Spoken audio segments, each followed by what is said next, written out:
The first book of Samuel, otherwise called the first book of Kings. Chapter 1. Anna, the wife of Elkanah, being barren by vow and prayer, obtaineth a son, whom she called Samuel, and presented him to the service of God in Shiloh, according to her vow. There was a man of Ramathaim of Mount Ephraim, and his name was Elkanah, the son of Jeroham, the son of Elihu, the son of Thohu, the son of Suph, an Ephraimite. And he had two wives. The name of one was Anna, and the name of the other Peninnah. Peninnah had children, but Anna had no children. And this man went up out of his city upon the appointed days to adore and to offer sacrifice to the Lord of hosts in Shiloh. And the two sons of Heli, Ophni and Phinehas, were there priests of the Lord. Now the day came, and Elkanah offered sacrifice, and gave to Peninnah his wife, and to all her sons and daughters portions. But to Anna he gave one portion with sorrow, because he loved Anna, and the Lord had shut up her womb. Her rival also afflicted her, and troubled her exceedingly, insomuch that she upbraided her. The Lord had shut up her womb. And thus she did every year. The time returned that they went up to the temple of the Lord. And thus she provoked her. But Anna wept, and did not eat. Then Elkanah, her husband, said to her, Anna, why weepest thou? Why dost thou not eat? And why dost thou afflict thy heart? Am I not better to thee than 10 children? So Anna arose after she had eaten and drunk in Shiloh. And Heli the priest, sitting upon a stool before the door of the temple of the Lord. As Anna had her heart full of grief, she prayed to the Lord, shedding many tears, and she made a vow, saying, O Lord of hosts, if thou wilt look down on the affliction of thy servant, and wilt be mindful of me, and not forget thy handmaid, and wilt give to thy servant a man-child, I will give him to the Lord all the days of his life, and no razor shall come upon his head. And it came to pass, as she multiplied prayers before the Lord, that Heli observed her mouth. And now Anna spoke in her heart, and only her lips moved, but her voice was not heard at all. Heli therefore thought her to be drunk, and said to her, How long wilt thou be drunk? Digest a little the wine, of which thou hast taken too much. Anna answering said, Not so, my lord, for I am an exceedingly unhappy woman, and have drunk neither wine nor any strong drink, but I have poured out my soul before the Lord. Count not thy handmaid for one of the daughters of Belial, for out of the abundance of my sorrow and grief have I spoken till now. Then Heli said to her, Go in peace, and the God of Israel grant thee thy petition, which thou hast asked of him. And she said, Would to God thy handmaid may find grace in thy eyes. So the woman went on her way, and ate, and her countenance was no more changed. And they rose in the morning, and worshipped before the Lord. And they returned, and came into their house at Ramathah. And Elkanah knew Anna his wife, and the Lord remembered her. And it came to pass, when the time was come about, Anna conceived and bore a son, and called his name Samuel, because she had asked him of the Lord. And Elkanah her husband went up, and all his house, to offer to the Lord the solemn sacrifice and his vow. But Anna went not up, for she said to her husband, I will not go till the child be weaned, and till I may carry him, that he may appear before the Lord, and may abide always there. And Elkanah her husband said to her, Do what seemeth good to thee, and stay till thou wean him, and I pray that the Lord may fulfill his word. So the woman stayed at home, and gave her son suck, till she weaned him. And after she had weaned him, she carried him with her, with 3 calves, and 3 bushels of flour, and a bottle of wine, and she brought him to the house of the Lord in Shiloh. Now the child was as yet very young. And they immolated a calf, and offered the child to Heli. And Anna said, I beseech thee, my lord, as thy soul liveth, my lord, I am that woman, stood before thee here praying for the Lord. For this child did I pray, and the Lord hath granted me my petition, which I asked of him. Therefore I also have lent him to the Lord all the days of his life. He shall be lent to the Lord. And they adored the Lord there. And Anna prayed and said. Chapter 2. The Canticle of Anna, the wickedness of the sons of Heli, for which they are not duly corrected by their father, a prophecy against the house of Heli. My heart hath rejoiced in the Lord, and my horn is exalted in my God. My mouth is enlarged over my enemies, because I have joyed in thy salvation.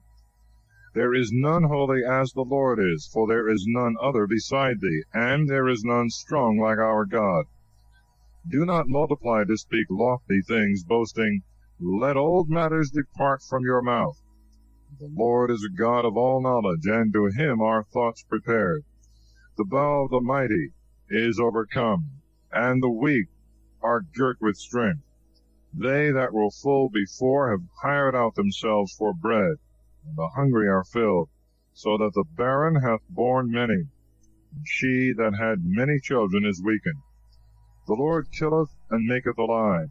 He bringeth down to hell, and bringeth back again. The Lord maketh poor, and maketh rich. He humbleth, and he exalteth. He raiseth up the needy from the dust, and lifteth up the poor from the dunghill, that he may sit with princes, and hold the throne of glory. For the poles of the earth are the Lord's, and upon them he hath set the world.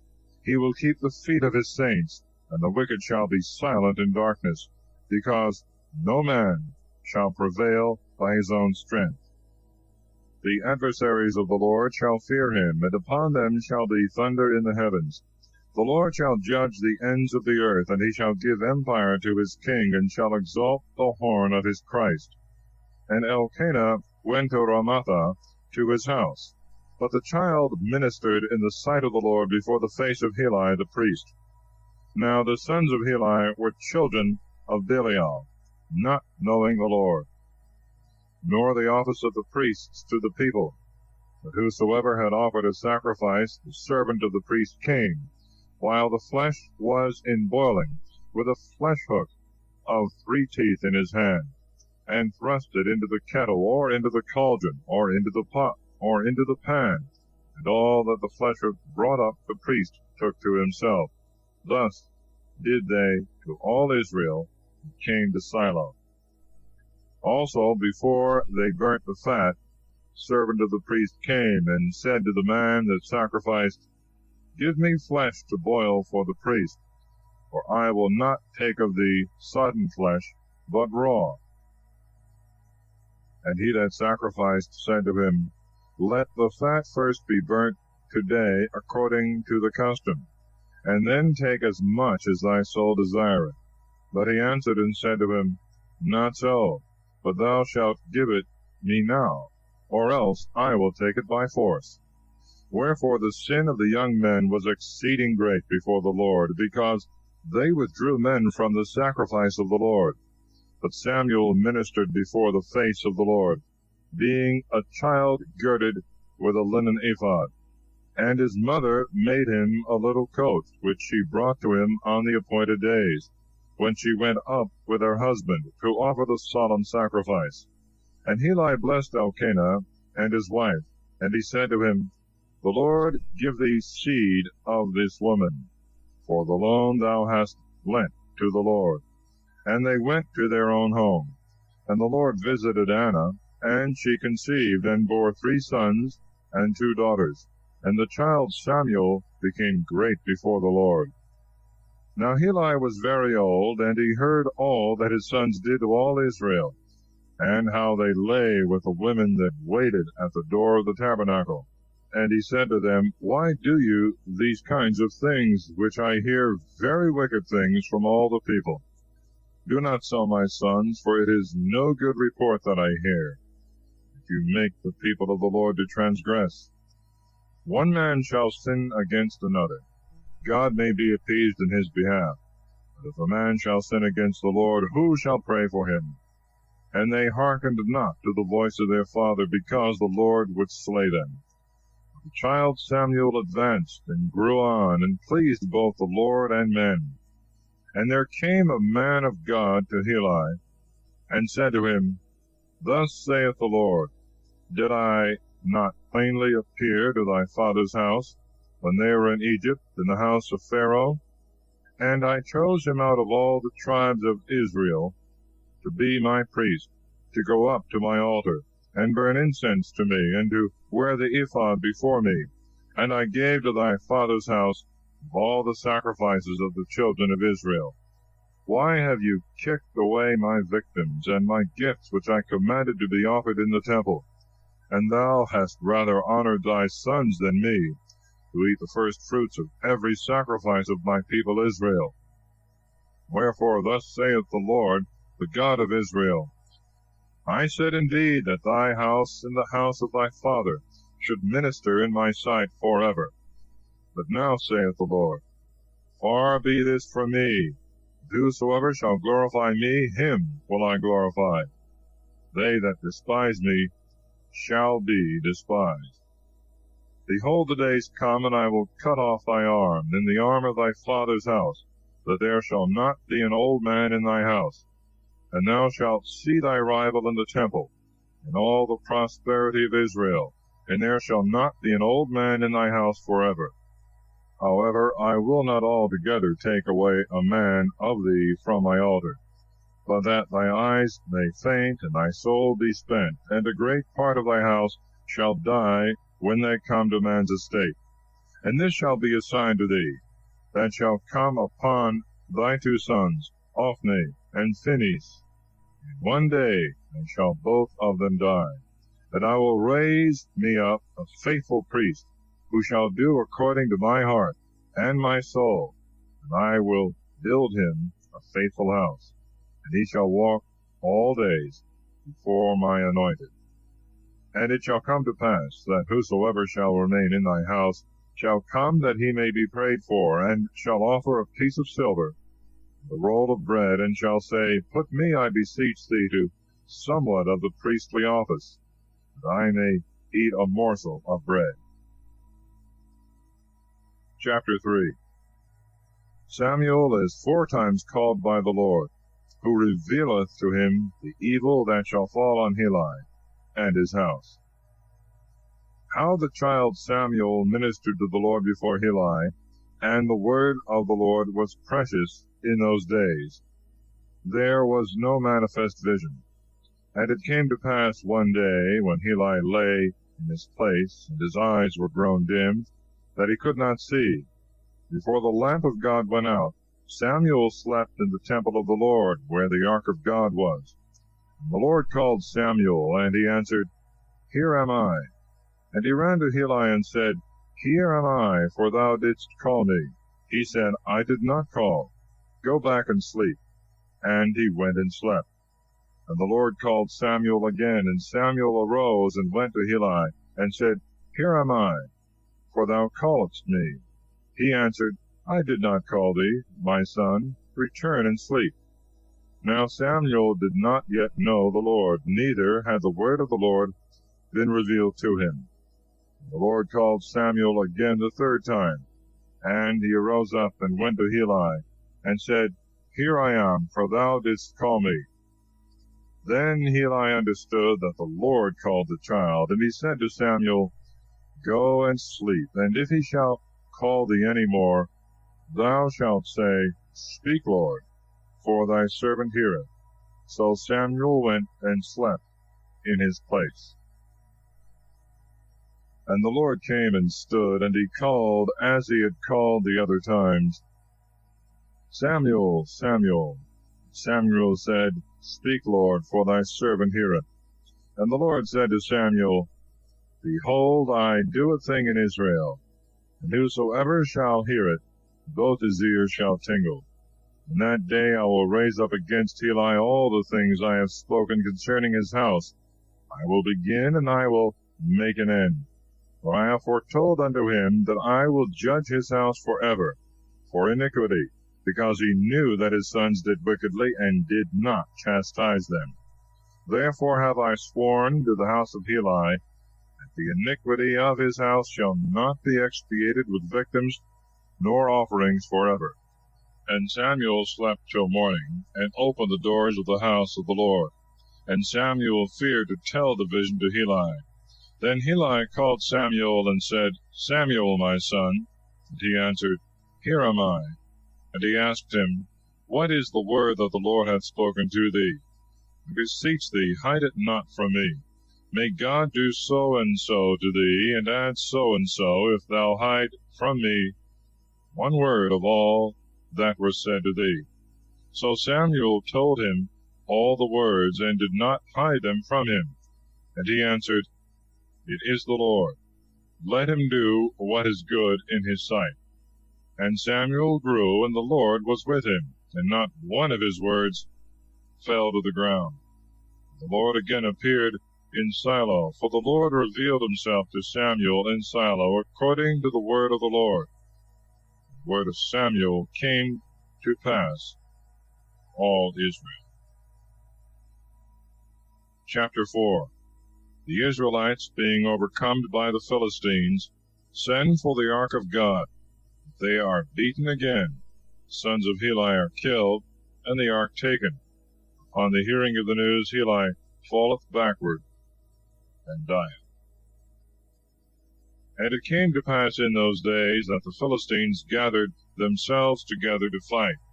And Israel went out to war against the Philistines, and camped by the stone of help. And the Philistines came to Aphek, and put their army in array against Israel. And when they had joined battle, Israel turned their backs to the Philistines, and there were slain in that fight here and there in the fields about 4,000 men.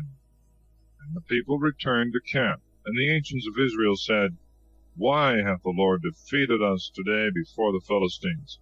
Let us fetch unto us the ark of the covenant of the Lord from Shiloh, and let it come in the midst of us, that it may save us from the hand of our enemies. So the people sent to Shiloh, and they brought from thence the ark of the covenant of the Lord of hosts, sitting upon the cherubims. And the two sons of Heli, Ophni and Phinehas, were with the ark of the covenant of God. And when the ark of the covenant of the Lord was come into the camp, all Israel shouted with a great shout, and the earth rang again. And the Philistines heard the noise of the shout, and they said, What is this noise of a great shout in the camp of the Hebrews? And they understood that the ark of the Lord was come into the camp. And the Philistines were afraid, saying, God is come into the camp. And sighing they said, Woe to us, for there was no such great joy yesterday and the day before. Woe to us, who shall deliver us from the gods that struck Egypt, with all the plagues in the desert? Take courage and behave like men, ye Philistines, lest you come to be servants to the Hebrews, as they have served you. Take courage and fight. So the Philistines fought, and Israel was overthrown. And every man fled to his own dwelling. And there was an exceeding great slaughter, for there fell of Israel 30,000 footmen. And the ark of God was taken, and the two sons of Heli, Ophni and Phinehas, were slain. And there ran a man of Benjamin out of the army, and came to Shiloh the same day, with his clothes rent, and his head strewed with dust. And when he was come, Heli sat upon a stool over against the way watching. His heart was fearful for the ark of God. When the man was come into the city, he told it, and all the city cried out. And Heli heard the noise of the cry, and he said, What meaneth the noise of this uproar? But he made haste, and came and told Heli. Now Heli was 98 years old, and his eyes were dim, and he could not see. And he said to Heli, I am he that came from the battle, and have fled out of the field this day. And he said to him, What is there done, my son? And he that brought the news answered and said, Israel has fled before the Philistines, and there has been a great slaughter of the people. Moreover, thy 2 sons, Hophni and Phinehas, are dead, and the ark of God is taken. And when he had named the ark of God, he fell from his stool backwards by the door, and broke his neck, and he died. For he was an old man, and far advanced in years, and he judged Israel 40 years. And his daughter-in-law, the wife of Phinehas, was big with child, and near her time. And hearing the news that the ark of God was taken, and her father-in-law and her husband were dead, she bowed herself and fell in labor, for her pains came upon her on a sudden. When she was upon the point of death, they that stood about her said to her, Fear not, for thou hast borne a son. She answered them not, nor gave heed to them. And she called the child Ichabod, saying, The Lord is gone from Israel, because the ark of God was taken, and for her father-in-law and her husband. And she said, Glory is departed from Israel, because the ark of God was taken. Chapter 5. Dagon twice falleth down before the ark. The Philistines are grievously afflicted wherever the ark cometh. And the Philistines took the ark of God, and carried it from the stone of help into Azotus. And the Philistines took the ark of God, and brought it into the temple of Dagon, and set it up by Dagon. And when the Azotians arose early the next day, behold, Dagon lay upon his face on the ground before the ark of the Lord. And they took Dagon, and set him again in his place. And the next day again, when they rose in the morning, they found Dagon lying upon his face on the earth before the ark of the Lord. And the head of Dagon and both the palms of his hands were cut off upon the threshold, and only the stump of Dagon remained in its place. For this cause neither the priests of Dagon, nor any that go into the temple, tread on the threshold of Dagon in Azotus unto this day. And the hand of the Lord was heavy upon the Azotians, and he destroyed them, and afflicted Azotus and the coasts thereof with emerods. And in the villages and fields in the midst of that country there came forth a multitude of mice, and there was the confusion of a great mortality in the city. And the men of Azotus, seeing this kind of plague, said, The ark of the God of Israel shall not stay with us, for his hand is heavy upon us, and upon Dagon our God. And sending, they gathered together all the lords of the Philistines to them, and said, What shall we do with the ark of the God of Israel? And the Githrites answered, Let the ark of the God of Israel be carried about. And they carried the ark of the God of Israel about. And while they were carrying it about, the hand of the Lord came upon every city with an exceeding great slaughter. And he smote the men of every city, both small and great. And they had emerods in their secret parts. And the Githrites consulted together, and made themselves seats of skins. Therefore they sent the ark of God into Acharon. When the ark of God was come into Acharon, the Acharonites cried out, saying, They have brought the ark of the God of Israel to us, to kill us and our people. They sent therefore, and gathered together all the lords of the Philistines, and they said, Send away the ark of the God of Israel, and let it return into its own place, and not kill us and our people. For there was the fear of death in every city, and the hand of God was exceeding heavy. Men also that did not die were afflicted with the emerods, and the cry of every city went up to heaven. Chapter 6. The ark is sent back to Bethsemes, where many are slain for looking through curiosity into it. Now the ark of God was in the land of the Philistines 7 months. And the Philistines called for the priests and the diviners, saying, What shall we do with the ark of the Lord? Tell us how we are to send it back to its place. And they said, If you send back the ark of the God of Israel, send it not away empty, but render unto him what you owe for sin. And then you shall be healed, and you shall know why his hand departeth not from you. They answered, What is it we ought to render unto him for sin? And they answered, According to the number of the provinces of the Philistines, you shall make 5 golden emerods and 5 golden mice. For the same plague hath been upon you all, and upon your lords. And you shall make the likeness of your emerods, the likeness of the mice that have destroyed the land. And you shall give glory to the God of Israel, to see if he will take off his hand from you, and from your gods, and from your land. Why do you harden your hearts, as Egypt and Pharaoh hardened their hearts? Did not he, after he was struck, then let them go, and they departed? Now therefore take and make a new cart, and 2 kine that have calved, on which there hath come no yoke. Tie to the cart, and shut up their calves at home. And you shall take the ark of the Lord, and lay it on the cart, and the vessels of gold which you have paid him for sin, you shall put into a little box at the side thereof, and send it away, that it may go. And you shall look, and if it go up by the way of his own coasts toward Bethsemes, then he hath done us this great evil. But if not, we shall know that it is not his hand hath touched us, but it hath happened by chance. They did therefore in this manner.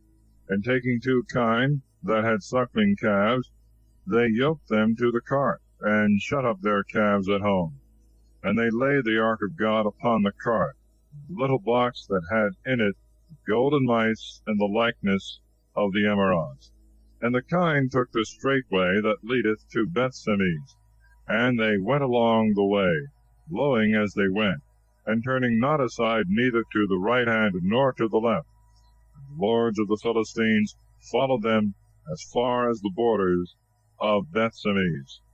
Now the Bethsemites were reaping wheat in the valley, and lifting up their eyes they saw the ark, and rejoiced to see it.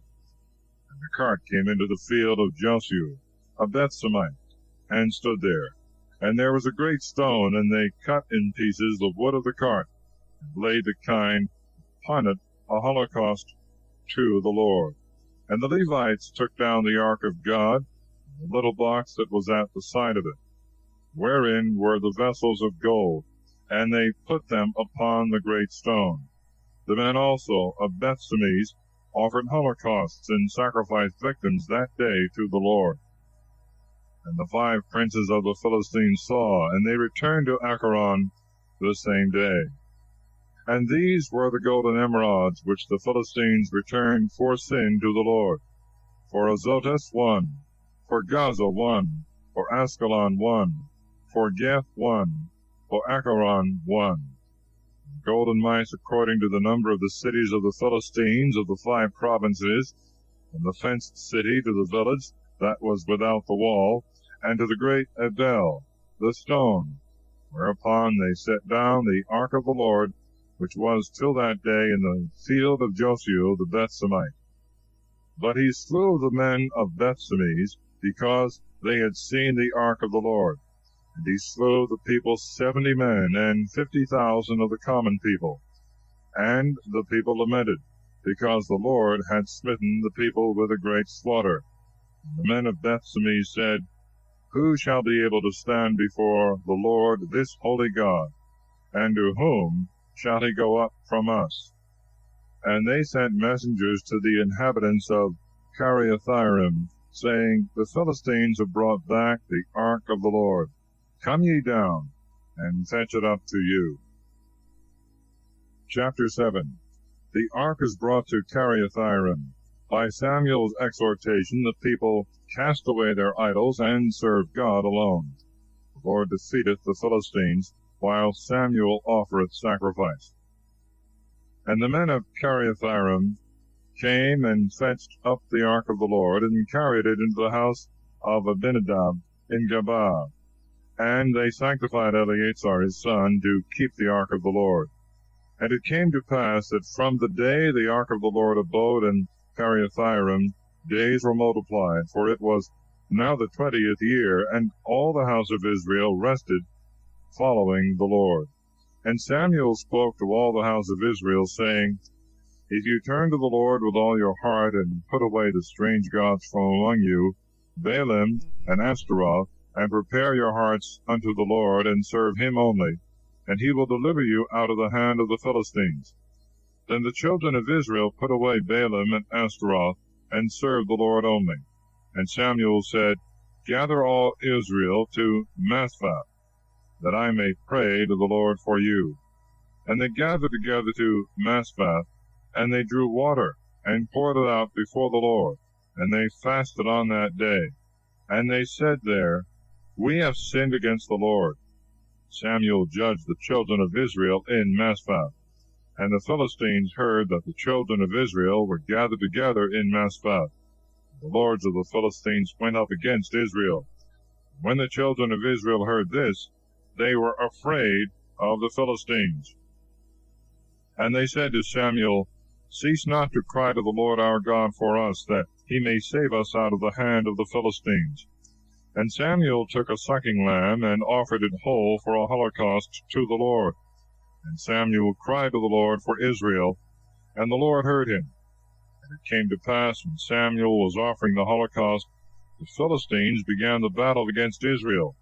But the Lord thundered with a great thunder on that day upon the Philistines, and terrified them. And they were overthrown before the face of Israel. And the men of Israel, going out of Mizpah, pursued after the Philistines, and made slaughter of them till they came under Bethjar.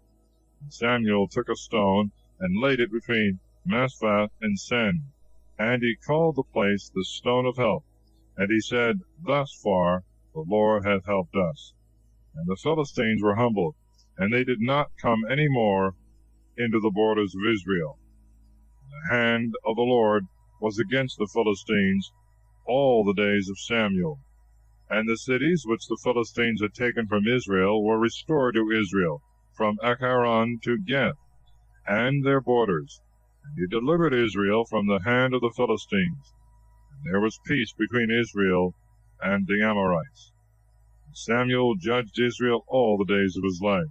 And he went every year about to Bethel, and to Gilgal, and to Mizpah, and he judged Israel in the aforesaid places. He returned to Ramathah, for there was his house, there he judged Israel, and built also there an altar to the Lord. Chapter 8. Samuel growing old, and his sons not walking in his ways, the people desire a king. And it came to pass, when Samuel was old, that he appointed his sons to be judges over Israel. Now the name of his firstborn son was Joel, and the name of the second was Abiah, judges in Beersheba. And his sons walked not in his ways, but they turned aside after lucre, and took bribes, and perverted judgment. Then all the ancients of Israel, being assembled, came to Samuel to Ramathah.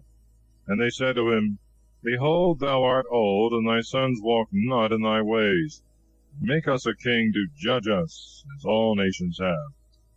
The word was displeasing in the eyes of Samuel, that they should say, Give us a king to judge us. Samuel prayed to the Lord. And the Lord said to Samuel, Hearken to the voice of the people in all that they say to thee, for they have not rejected thee, but me, that I should not reign over them. According to all their works they have done from the day that I brought them out of Egypt until this day. As they have forsaken me, and served strange gods, so do they also unto thee. Now therefore hearken to their voice, but yet testify to them, and foretell them the right of the king, that shall reign over them.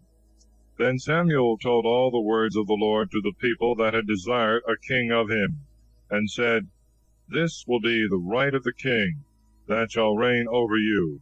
He will take your sons, and put them in his chariots, and will make them his horsemen, and his running footmen to run before his chariots. And he will appoint of them to be his tribunes and centurions, and to plow his fields, and to reap his corn, and to make him arms and chariots. Your daughters also he will take to make him ointments, and to be his cooks and bakers. And he will take your fields and your vineyards, and your best olive yards, and give them to his servants. Moreover, he will take the tenth of your corn, and of the revenues of your vineyards, to give his eunuchs and servants. Your servants also and handmaids, and your goodliest young men and your asses he will take away, and put them to his work. Your flocks also he will tithe, and you shall be his servants. And you shall cry out in that day from the face of the king, whom you have chosen to yourselves, and the Lord will not hear you in that day, because you desired unto yourselves a king. But the people would not hear the voice of Samuel. And they said, Nay, but there shall be a king over us, and we also will be like all nations. And our king shall judge us, and go out before us, and fight our battles for us. And Samuel heard all the words of the people, and rehearsed them in the ears of the Lord. And the Lord said to Samuel, Hearken to their voice, and make them a king. And Samuel said to the men of Israel, Let every man go to his city. Chapter 9. Saul, seeking his father's asses, cometh to Samuel, by whom he is entertained. Now there was a man of Benjamin, whose name was Cis, the son of Abiel, the son of Seror, the son of Bechorath, the son of Aphiah, the son of a man of Jemini, valiant and strong. And he had a son whose name was Saul, a choice and goodly man. And there was not among the children of Israel a goodlier person than he. From his shoulders and upward he appeared above all the people. And the asses of Cis, Saul's father, were lost. And Cis said to his son Saul, Take one of the servants with thee, and arise, go and seek the asses. And when they had passed through Mount Ephraim, and through the land of Salisa, and had not found them, they passed also through the land of Salim, and they were not there, and through the land of Jimini, and found them not. And when they were come to the land of Soph, Saul said to the servant that was with him, Come, let us return, lest perhaps my father forgot the asses, and be concerned for us. And he said to him, Behold, there is a man of God in this city, a famous man. All that he saith cometh certainly to pass. Now therefore let us go thither. Perhaps he may tell us of our way, for which we are come. And Saul said to his servant, Behold, we will go, but what shall we carry to the man of God? The bread is spent in our bags, and we have no present to make to the man of God, nor anything at all. The servant answered Saul again, and said, Behold, there is found in my hand the fourth part of a sickle of silver. Let us give it to the man of God, that he may tell us our way.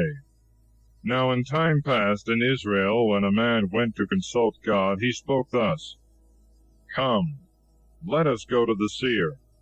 He that is now called a prophet in time past was called a seer. And Saul said to his servant, Thy word is very good. Come, let us go. And they went into the city where the man of God was. And when they went up the ascent to the city, they found maids coming out to draw water. And they said to them, Is the seer here? They answered and said to them, He is. Behold, he is before you. Make haste now, for he came today into the city. There is a sacrifice of the people today in the high place. As soon as you come into the city, you shall immediately find him, before he go up to the high place to eat. The people will not eat till he come, because he blesseth the victim. Afterwards they eat that are invited. Now therefore go up, for today you shall find him. And they went up into the city. And when they were walking in the midst of the city, behold, Samuel was coming out over against them. to go up to the high place. Now the Lord had revealed to the ear of Samuel the day before Saul came, saying, Tomorrow about this same hour I will send thee a man of the land of Benjamin, and thou shalt anoint him to be ruler over my people Israel, and he shall save my people out of the hand of the Philistines. For I have looked down upon my people, because their cry is come to me. And when Samuel saw Saul, the Lord said to him, Behold the man of whom I spoke to thee, this man shall reign over my people. And Saul came to Samuel in the midst of the gate, and said, Tell me, I pray thee, where is the house of the seer? And Samuel answered Saul, saying, I am the seer. Go up before me to the high place, that you may eat with me today. And I will let thee go in the morning, and tell thee all that is in thy heart. And as for the asses which were lost 3 days ago, be not solicitous, because they are found. And for whom shall be all the best things of Israel? Shall they not be for thee, and for all thy father's house?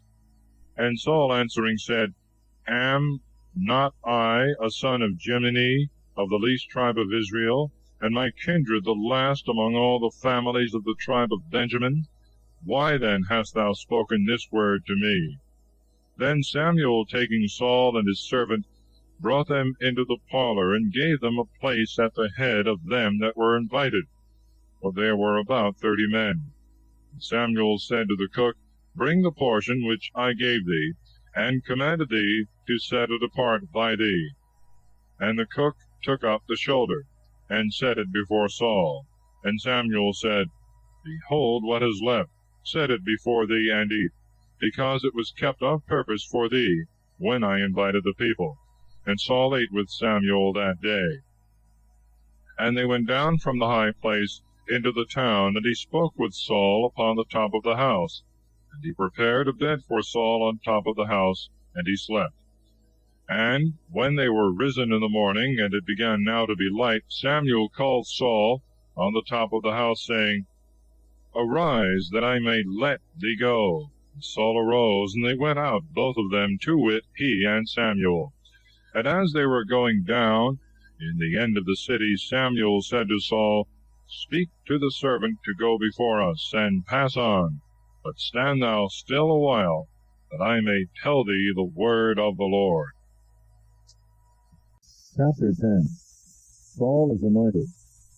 He prophesieth, and is changed into another man. Samuel calleth the people together to make a king. The lot falleth on Saul. And Samuel took a little vial of oil, and poured it upon his head, and kissed him, and said, Behold, the Lord hath anointed thee to be prince over his inheritance. And thou shalt deliver his people out of the hands of their enemies, that are round about them. And this shall be a sign unto thee, that God hath anointed thee to be prince. When thou shalt depart from me this day, thou shalt find 2 men by the sepulchre of Rachel, in the borders of Benjamin to the south. And they shall say to thee, The asses are found which thou wentest to seek. And thy father, thinking no more of the asses, is concerned for you, and saith, What shall I do for my son? And when thou shalt depart from thence, and go farther on, and shalt come to the oak of Tabor, there shall meet thee 3 men going up to God to Bethel, one carrying 3 pigs, and another 3 loaves of bread, and another carrying a bottle of wine. Carrying a bottle of wine. And they will salute thee, and will give thee 2 loaves, and thou shalt take them at their hand. After that thou shalt come to the hill of God, where the garrison of the Philistines is. When thou shalt be come there into the city, thou shalt meet a company of prophets coming down from the high place, with a psaltery, and a timbrel, and a pipe, and a harp before them, and they shall be prophesying. And the Spirit of the Lord shall come upon thee, and thou shalt prophesy with them, and shall be changed into another man. When therefore these signs shall happen to thee, do whatsoever thy hand shall find, for the Lord is with thee. And thou shalt go down before me to Gilgal, for I will come down to thee. thou mayest offer an oblation, and sacrifice victims of peace. 7 days shalt thou wait, till I come to thee, and I will show thee what thou art to do. So when he had turned his back to go from Samuel, God gave unto him another heart. And all these things came to pass that day. And they came to the foresaid hill, and behold, a company of prophets met him. And the Spirit of the Lord came upon him, and he prophesied in the midst of them. And all that had known him yesterday and the day before, seeing that he was with the prophets, and prophesied, said to each other, What is this that hath happened to the son of Cis? Is Saul also among the prophets? And when he had made an end of prophesying, he came to the high place. And Saul's uncle said to him and to his servant, Whither went you? They answered, To seek the asses. And not finding them, we went to Samuel. And his uncle said to him, Tell me what Samuel said to thee. And Saul said to his uncle, He told us that the asses were found, but of the matter of the kingdom of which Samuel had spoken to him, he told him not. And Samuel called together the people to the Lord in Mizpah. And he said to the children of Israel, Thus saith the Lord, the God of Israel, I brought up Israel out of Egypt, and delivered you from the hand of the Egyptians, and from the hand of all the kings who afflicted you. But you this day have rejected your God, who only hath saved you out of all your evils and your tribulations. And you have said, Nay, but set a king over us. Now therefore stand before the Lord by your tribes and by your families. And Samuel brought to him all the tribes of Israel, and the lot fell on the tribe of Benjamin. And he brought the tribe of Benjamin and the kindreds thereof, and the lot fell upon the kindred of Mitri. And it came to Saul the son of Cis. They sought him therefore, and he was not found. And after this they consulted the Lord, whether he would come thither. The Lord answered, Behold, he is hidden at home. And they ran and fetched him thence, and he stood in the midst of the people, and he was higher than any of the people from the shoulders and upward. And Samuel said to all the people, Surely you see him whom the Lord hath chosen, that there is none like him among all the people. And all the people cried and said, God save the king. And Samuel told the people the law of the kingdom, and wrote it in a book, and laid it up before the Lord. And Samuel sent away all the people, every one to his own house. Saul also departed to his own house in Gabaa. And there went with him a part of the army, whose hearts God had touched. But the children of Belial said, Shall this fellow be able to save us? And they despised him, and brought him no presents. But he dissembled as though he heard not. Chapter 11. Saul defeateth the Ammonites, and delivereth Jabes-Galad. And it came to pass about a month after this, that Naas the Ammonite came up, and began to fight against Jabes-Galad. And all the men of Jabes said to Naas, Make a covenant with us, and we will serve thee. And Naas the Ammonite answered them, On this condition will I make a covenant with you, that I may pluck out all your right eyes, and make you a reproach to all Israel. And the ancients of Jabes said to him, Allow us 7 days, that we may send messengers to all the coasts of Israel. And if there be no one to defend us, we will come out to thee. The messengers therefore came to Gabaa of Saul, and they spoke these words in the hearing of the people. And all the people lifted up their voices and wept. And behold, Saul came, following oxen out of the field, and he said, What aileth the people, that they weep? And they told him the words of the men of Jabes. And the Spirit of the Lord came upon Saul, when he had heard these words, and his anger was exceedingly kindled.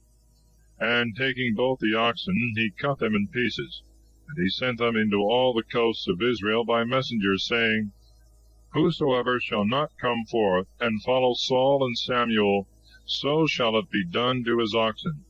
And the fear of the Lord fell upon the people, and they went out as one man.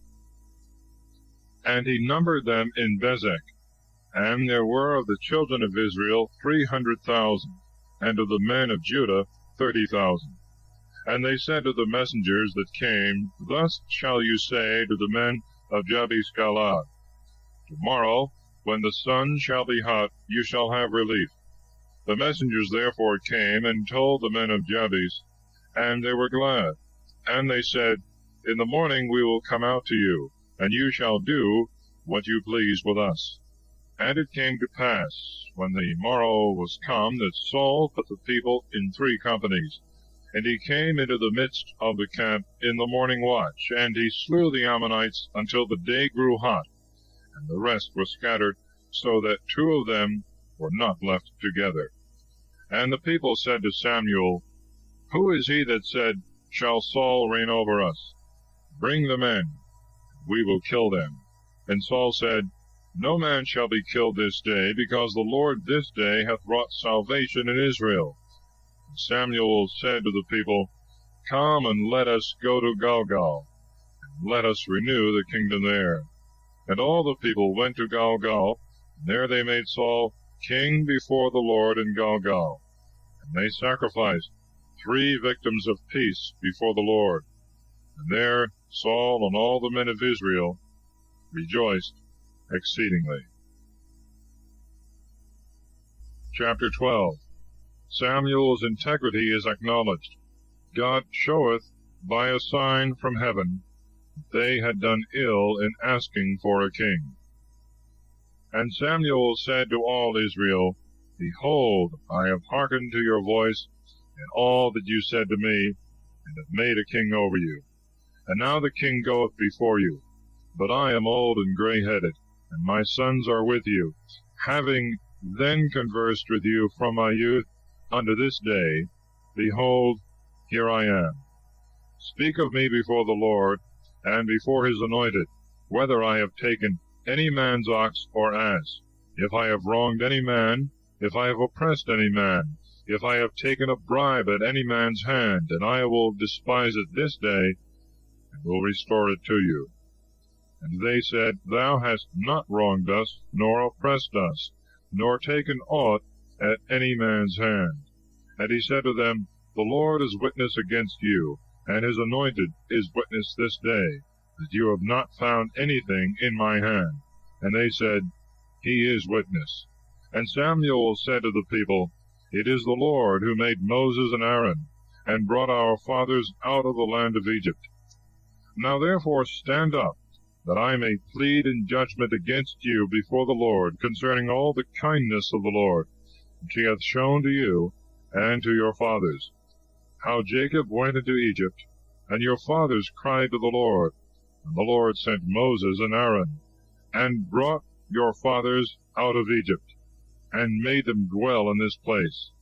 And they forgot the Lord their God, and he delivered them into the hands of Sisera, captain of the army of Hazor, and into the hands of the Philistines, and into the hand of the king of Moab, and they fought against them. But afterwards they cried to the Lord, and said, We have sinned, because we have forsaken the Lord, and have served Baalim and Ashtaroth. But now deliver us from the hand of our enemies, and we will serve thee. And the Lord sent Jerubbaal, and Badon, and Jephthah, and Samuel, and delivered you from the hand of your enemies round about, and you dwelt securely. But seeing that Naas, king of the children of Ammon, was come against you, you said to me, Nay, but a king shall reign over us, whereas the Lord your God was your king. Now therefore your king is here, whom you have chosen and desired. Behold, the Lord hath given you a king. If you will fear the Lord, and serve him, and hearken to his voice, and not provoke the mouth of the Lord, then shall both you and the king who reigneth over you be followers of the Lord your God. But if you will not hearken to the voice of the Lord, but will rebel against his words, hand of the Lord shall be upon you and upon your fathers. Now then stand and see this great thing which the Lord will do in your sight. Is it not wheat harvest today? I will call upon the Lord, and he shall send thunder and rain, and you shall know and see that you yourselves have done a great evil in the sight of the Lord, in desiring a king over you.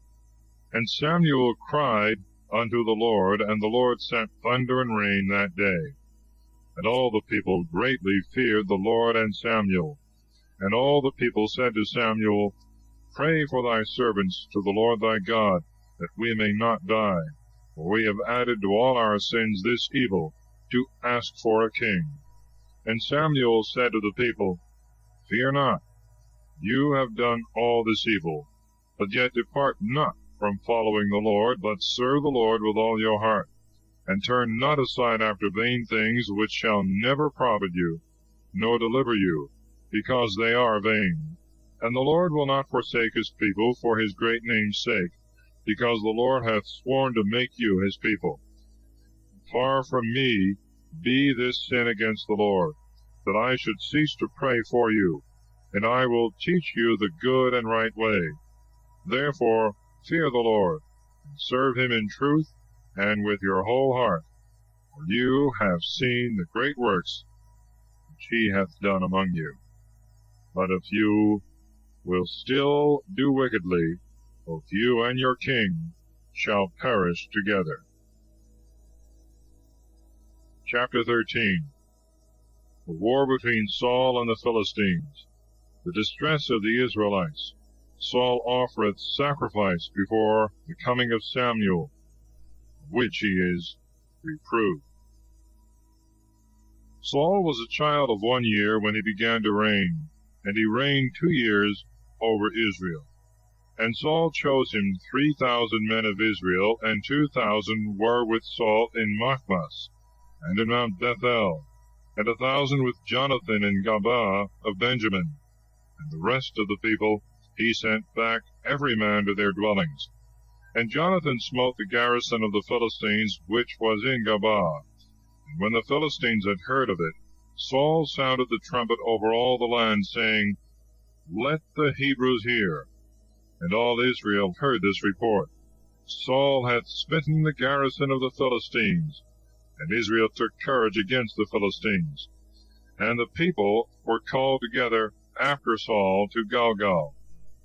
The Philistines also were assembled to fight against Israel, 30,000 chariots, and 6,000 horsemen, and a multitude of people besides, like the sand on the seashore for number. And going up they camped in Machmas at the east of Bethaven. And when the men of Israel saw that they were straitened, for the people were distressed, they hid themselves in caves, and in thickets, and in rocks, and in dens, and in pits. And some of the Hebrews passed over the Jordan into the land of Gad and Galaad. And when Saul was yet in Gilgal, all the people that followed him were greatly afraid. And he waited 7 days, according to the appointment of Samuel. And Samuel came not to Gilgal, and the people slipped away from him. Then Saul said, Bring me the holocaust and the peace offerings. And he offered the holocaust. And when he had made an end of offering the holocaust, behold, Samuel came, and Saul went forth to meet him, and salute him. And Samuel said to him, What hast thou done? Saul answered, Because I saw that the people slipped from me, and thou wast not come according to the days appointed. And the Philistines were gathered together in Machmas. I said, Now will the Philistines come down upon me in Gilgal, and I have not appeased the face of the Lord. Forced by necessity, I offer the holocaust. And Samuel said to Saul, Thou hast done foolishly, and hast not kept the commandments of the Lord thy God, which he commanded thee. And if thou hadst not done thus, the Lord would now have established thy kingdom over Israel forever. But thy kingdom shall not continue. The Lord hath sought him a man according to his own heart, And him hath the Lord commanded to be prince over his people, because thou hast not observed that which the Lord commanded. And Samuel arose and went up from Gilgal to Gabaa of Benjamin. And the rest of the people went up after Saul to meet the people who fought against them, going from Gilgal to Gabaa in the hill of Benjamin. And Saul numbered the people that were found with him, about 600 men. And Saul and Jonathan his son, and the people that were present with them, were in Gabaa of Benjamin, but the Philistines encamped in Michmash. And there went out of the camp of the Philistines 3 companies to plunder. One company went towards the way of Ephraim to the land of Sual, and another went by the way of Betharon, and the third turned to the way of the border above the valley of Seboim towards the desert. Now there was no smith to be found in all the land of Israel, for the Philistines had taken this precaution, lest the Hebrews should make them swords or spears. So all Israel went down to the Philistines to sharpen every man his plowshare, and his spade, and his axe, and his rake, so that their shares, and their spades, and their forks, and their axes were blunt, even to the goad, which was to be mended. And when the day of battle was come, there was neither sword nor spear found in the hand of any of the people that were with Saul and Jonathan, except Saul and Jonathan his son. And the army of the Philistines went out in order to advance further in Michmash. Chapter 14. Jonathan attacketh the Philistines, a miraculous victory. Saul's unadvised oath, by which Jonathan is put in danger of his life, but is delivered by the people. Now it came to pass one day that Jonathan the son of Saul said to the young man that bore his armor, Come, and let us go over to the garrison of the Philistines, which is on the other side of yonder place. But he told not this to his father. And Saul abode in the uttermost part of Gabaa, under the pomegranate tree, which was in Migron, and the people with him were about 600 men.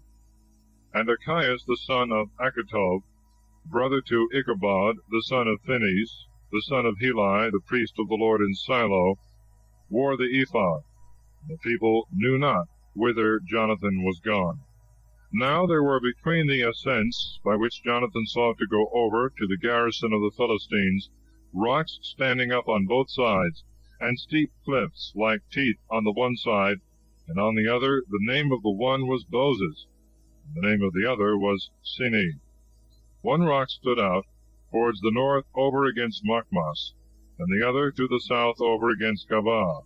And Jonathan said to the young man that bore his armor, Come, let us go over to the garrison of these uncircumcised.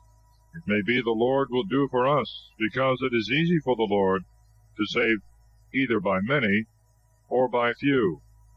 And his armor-bearer said to him, Do all that pleaseth thy mind. Go whither thou wilt, and I will be with thee wheresoever thou hast a mind.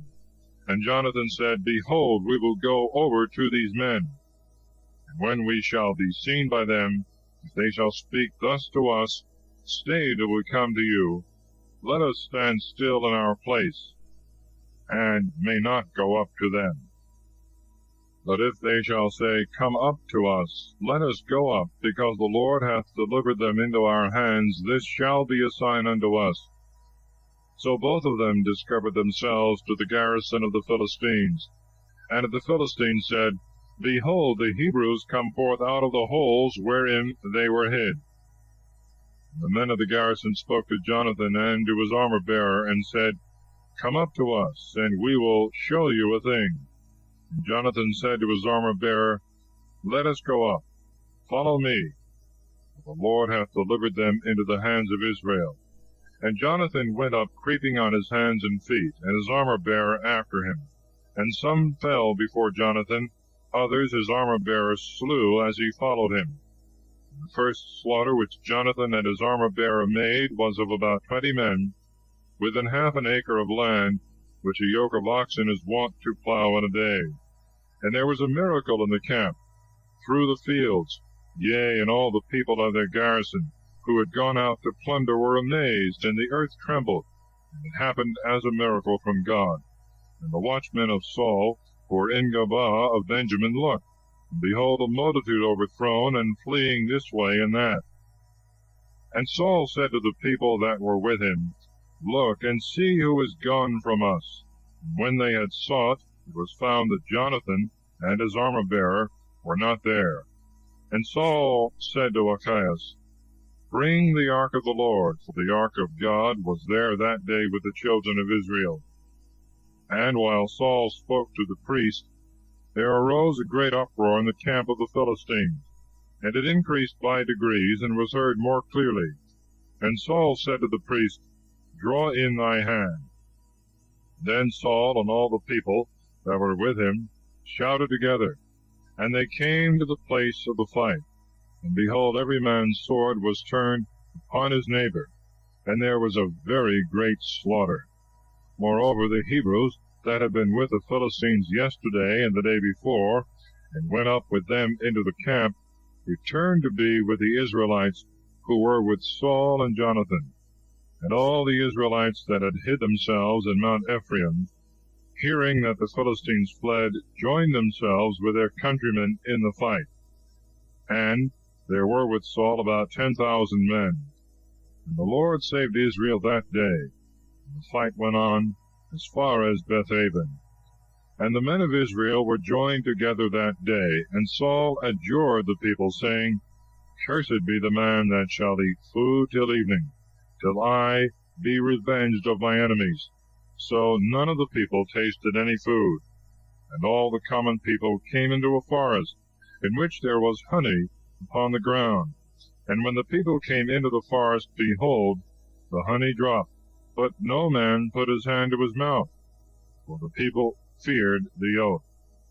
But Jonathan had not heard when his father adjured the people. And he put forth the end of the rod, which he had in his hand, and dipped it in a honeycomb. And he carried his hand to his mouth, and his eyes were enlightened. And one of the people answering said, Thy father hath bound the people with an oath, saying, Cursed be the man that shall eat any food this day. And the people were faint. And Jonathan said, My father hath troubled the land. You have seen yourselves that my eyes are enlightened, because I tasted a little of this honey. How much more if the people had eaten of the prey of their enemies, which they found? Had there not been made a greater slaughter among the Philistines? So they smote that day the Philistines from Michmas to Ailon, and the people were wearied exceedingly. And falling upon the spoils, they took sheep and oxen and calves, and slew them on the ground. And the people ate them with the blood. And they told Saul that the people had sinned against the Lord, eating with the blood. And he said, You have transgressed. Roll here to me now a great stone. And Saul said, Disperse yourselves among the people, and tell them to bring me every man his ox and his ram, and slay them upon this stone, and eat, and you shall not sin against the Lord in eating with the blood. So all the people brought every man his ox with him till the night, and slew them there. And Saul built an altar to the Lord, and he then first began to build an altar to the Lord. And Saul said, Let us fall upon the Philistines by night, and destroy them till the morning light, and let us not leave a man of them. And the people said, Do all that seemeth good in thy eyes. And the priest said, Let us draw near hither unto God. And Saul consulted the Lord, Shall I pursue after the Philistines? Wilt thou deliver them into the hands of Israel? And he answered him not that day. And Saul said, Bring hither all the corners of the people, and know and see by whom this sin hath happened today. As the Lord liveth, who is the Saviour of Israel, if it was done by Jonathan my son, he shall surely die. In this none of the people gainsaid him. And he said to all Israel, Be you on one side, and I with Jonathan my son will be on the other side. And the people answered Saul, Do what seemeth good in thy eyes. And Saul said to the Lord, O Lord God of Israel, give a sign by which we may know what the meaning is that thou answerest not thy servant today. If this iniquity be in me, or in my son Jonathan, give a proof. Or if this iniquity be in thy people, give holiness. And Jonathan and Saul were taken, and the people escaped. And Saul said, Cast lots between me and Jonathan my son. And Jonathan was taken. And Saul said to Jonathan, Tell me what thou hadst done. And Jonathan told him, and said, I did but taste a little honey with the end of the rod, which was in my hand, and behold, I must die. And Saul said, May God do so and so to me, and add still more, for dying thou shalt die, O Jonathan. And the people said to Saul, Shall Jonathan then die, who hath wrought this great salvation in Israel? This must not be. As the Lord liveth, there shall not one hair of his head fall to the ground, for he hath wrought with God this day. So the people delivered Jonathan, that he should not die. And Saul went back, and did not pursue after the Philistines. The Philistines went to their own places. And Saul, having his kingdom established over Israel, fought against all his enemies round about, against Moab, and against the children of Ammon, and Edom, and the kings of Sobah, and the Philistines, and whithersoever he turned himself, he overcame. And gathering together an army, he defeated Amalek, and delivered Israel from the hand of them that spoiled them. The sons of Saul were Jonathan, and Jesui, and Melchishua, and the names of his two daughters. The name of the firstborn was Merob, and the name of the younger, Michal. And the name of Saul's wife was Achinoam, the daughter of Achimaas. And the name of the captain of his army was Abner, the son of Ner, the cousin German of Saul. For Cis was the father of Saul, and Ner the father of Abner was son of Abiel. And there was a great war against the Philistines all the days of Saul. For whomsoever Saul saw to be a valiant man and fit for war, he took him to himself. Chapter 15. Saul is sent to destroy Amalek. He spareth their king, and the best of their cattle, for which disobedience he is cast off by the Lord. And Samuel said to Saul, The Lord sent me to anoint thee king over his people Israel. Now therefore hearken thou unto the voice of the Lord. Thus saith the Lord of hosts, I have reckoned up all that Amalek hath done to Israel, how he opposed them in the way when they came up out of Egypt. Now therefore go and smite Amalek, and utterly destroy all that he hath. Spare him not, nor covet anything that is his, but slay both man and woman, child and suckling, ox and sheep, camel and ass. So Saul commanded the people, and numbered them as lambs, 200,000 footmen, and 10,000 of the men of Judah. And when Saul was come to the city of Amalek, he laid ambushes in the torrent. And Saul said to the Kenite, Go, depart, and get ye down from Amalek, lest I destroy thee with him. Thou hast shown kindness to all the children of Israel, when they came up out of Egypt. And the Kenite departed from the midst of Amalek. And Saul smote Amalek from Havilah, until thou comest to Shur, which is over against Egypt. And he took Agag, king of Amalek, alive, but all the common people he slew with the edge of the sword. And Saul and the people spared Agag, and the best of the flocks of sheep, and of the herds, and the garments, and the rams, and all that was beautiful, and would not destroy them. But everything that was vile and good for nothing, that they destroyed. And the word of the Lord came to Samuel, saying, It repenteth me that I have made Saul king, for he hath forsaken me, and hath not executed my commandments. And Samuel was grieved, and he cried unto the Lord all night. And when Samuel arose early to go to Saul in the morning, it was told Samuel that Saul was come to Carmel, and had erected for himself a triumphant arch, and returning had passed on and gone down to Gilgal. And Samuel came to Saul, and Saul was offering a holocaust to the Lord out of the choicest of the spoils which he had brought from Amalek. And when Samuel was come to Saul, Saul said to him, Blessed be thou of the Lord, I have fulfilled the word of the Lord. And Samuel said, What meaneth then this bleating of the flocks, which soundeth in my ears, and the lowing of the herds, which I hear? And Saul said, They have brought them from Amalek, for the people spared the best of the sheep and of the herds, that they might be sacrificed to the Lord thy God, but the rest we have slain. And Samuel said to Saul, Suffer me, and I will tell thee what the Lord hath said to me this night. And he said to him, Speak. And Samuel said, When thou wast a little one in thy own eyes, wast thou not made the head of the tribes of Israel? And the Lord anointed thee to be king over Israel. And the Lord sent thee on the way, and said, Go and kill the sinners of Amalek, and thou shalt fight against them until thou hast utterly destroyed them. Why then didst thou not hearken to the voice of the Lord, but hast turned to the prey, and hast done evil in the eyes of the Lord? And Saul said to Samuel, Yea, I have hearkened to the voice of the Lord, and have walked in the way by which the Lord sent me, and have brought Agag the king of Amalek, and Amalek I have slain.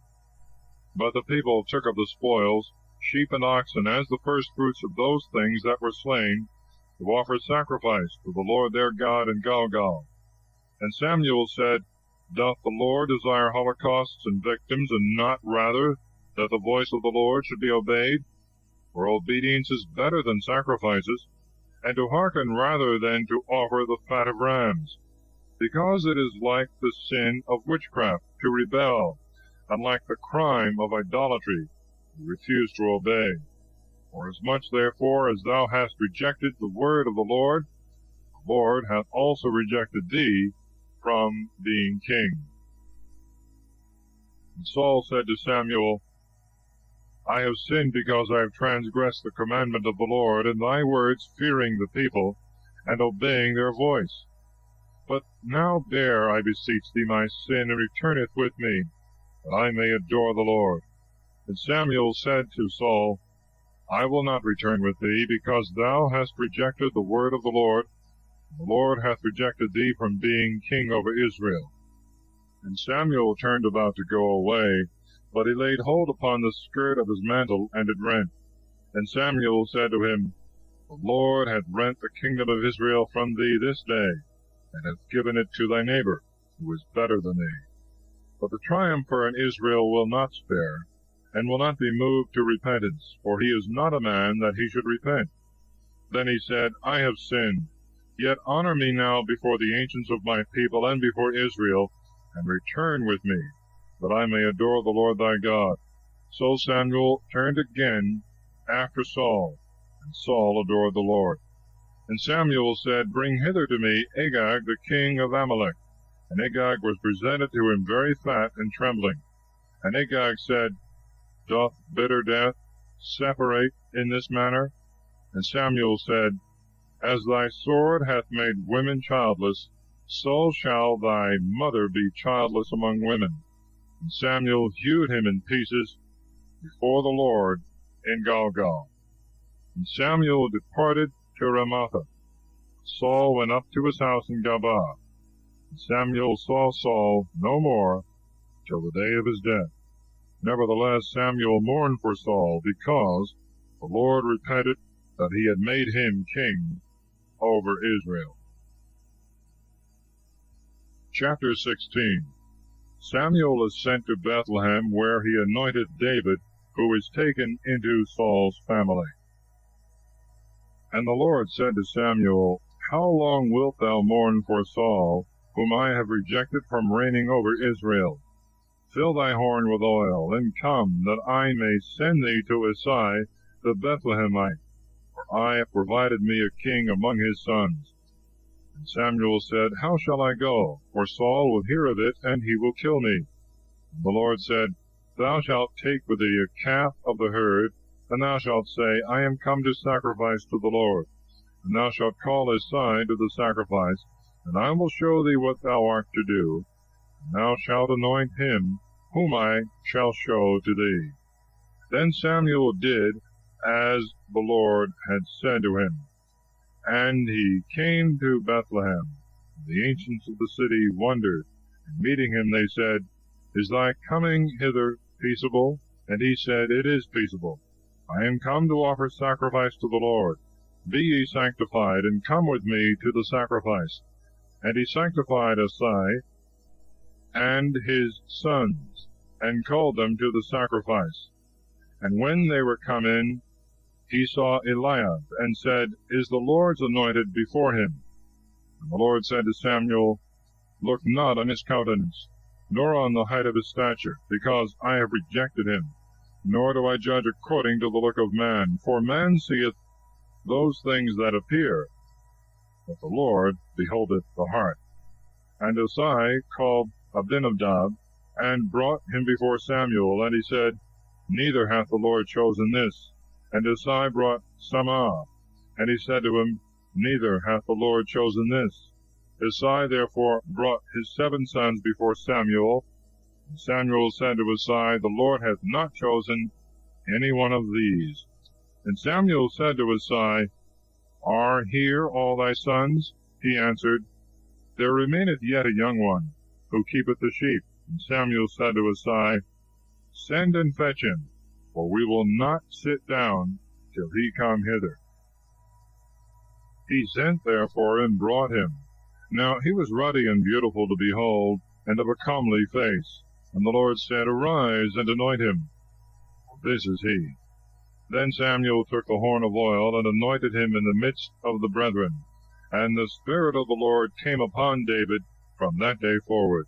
And Samuel rose up, and went to Ramathah. But the Spirit of the Lord departed from Saul, and an evil spirit from the Lord troubled him. The servants of Saul said to him, Behold, now an evil spirit from God troubleth thee. Let our Lord give orders, and thy servants who are before thee will seek out a man skillful in playing on the harp, that when the evil spirit from the Lord is upon thee, he may play with his hand, and thou mayest bear it more easily. And Saul said to his servants, Provide me then some man that can play well, and bring him to me. And one of the servants answering said, Behold, I have seen a son of Isai the Bethlehemite, a skillful player, and one of great strength, and a man fit for war, and prudent in his words, and a comely person, and the Lord is with him. Then Saul sent messengers to Isai, saying, Send me David thy son, who is in the pastures. And Isai took an ass laden with bread, and a bottle of wine, and a kid of the flock, and sent them by the hand of David his son to Saul. And David came to Saul, and stood before him, and he loved him exceedingly, and made him his armor-bearer. And Saul sent to Isai, saying, Let David stand before me, for he hath found favor in my sight. So whensoever the evil spirit from the Lord was upon Saul, David took his harp, and played with his hand, and Saul was refreshed, and was better, for the evil spirit parted from him. Chapter 17. War with the Philistines. Goliath challengeth Israel. He is slain by David. Now the Philistines, gathering together with their troops to battle, assembled at Socoh of Judah, and camped between Socoh and Azekah in the borders of Domim. And Saul and the children of Israel, being gathered together, came to the valley of Terebinth, and they set the army in array to fight against the Philistines. And the Philistines stood on a mountain on the one side, and Israel stood on a mountain on the other side, and there was a valley between them. And there went out a man base-born from the camp of the Philistines, named Goliath, of Gath, whose height was 6 cubits and a span. and he had a helmet of brass upon his head, and he was clothed with a coat of mail with scales, and the weight of his coat of mail was 5,000 sickles of brass. And he had greaves of brass on his legs, and a buckler of brass covered his shoulders. And the staff of his spear was like a weaver's beam, and the head of his spear weighed 600 sickles of iron, and his armor-bearer went before him. And standing he cried out to the bands of Israel, and said to them, Why are you come out prepared to fight? Am I not a Philistine, and you the servants of Saul? Choose out a man of you, and let him come down and fight hand to hand. If he be able to fight with me and kill me, we will be servants to you. But if I prevail against him and kill him, you shall be servants and shall serve us. And the Philistine said, I have defied the bands of Israel this day. Give me a man, and let him fight with me hand to hand. Saul and all the Israelites, hearing these words of the Philistine, were dismayed and greatly afraid. Now David was the son of that Ephrathite of Bethlehem, Judah, before mentioned, whose name was Isai, who had 8 sons, and was an old man in the days of Saul, and of great age among men.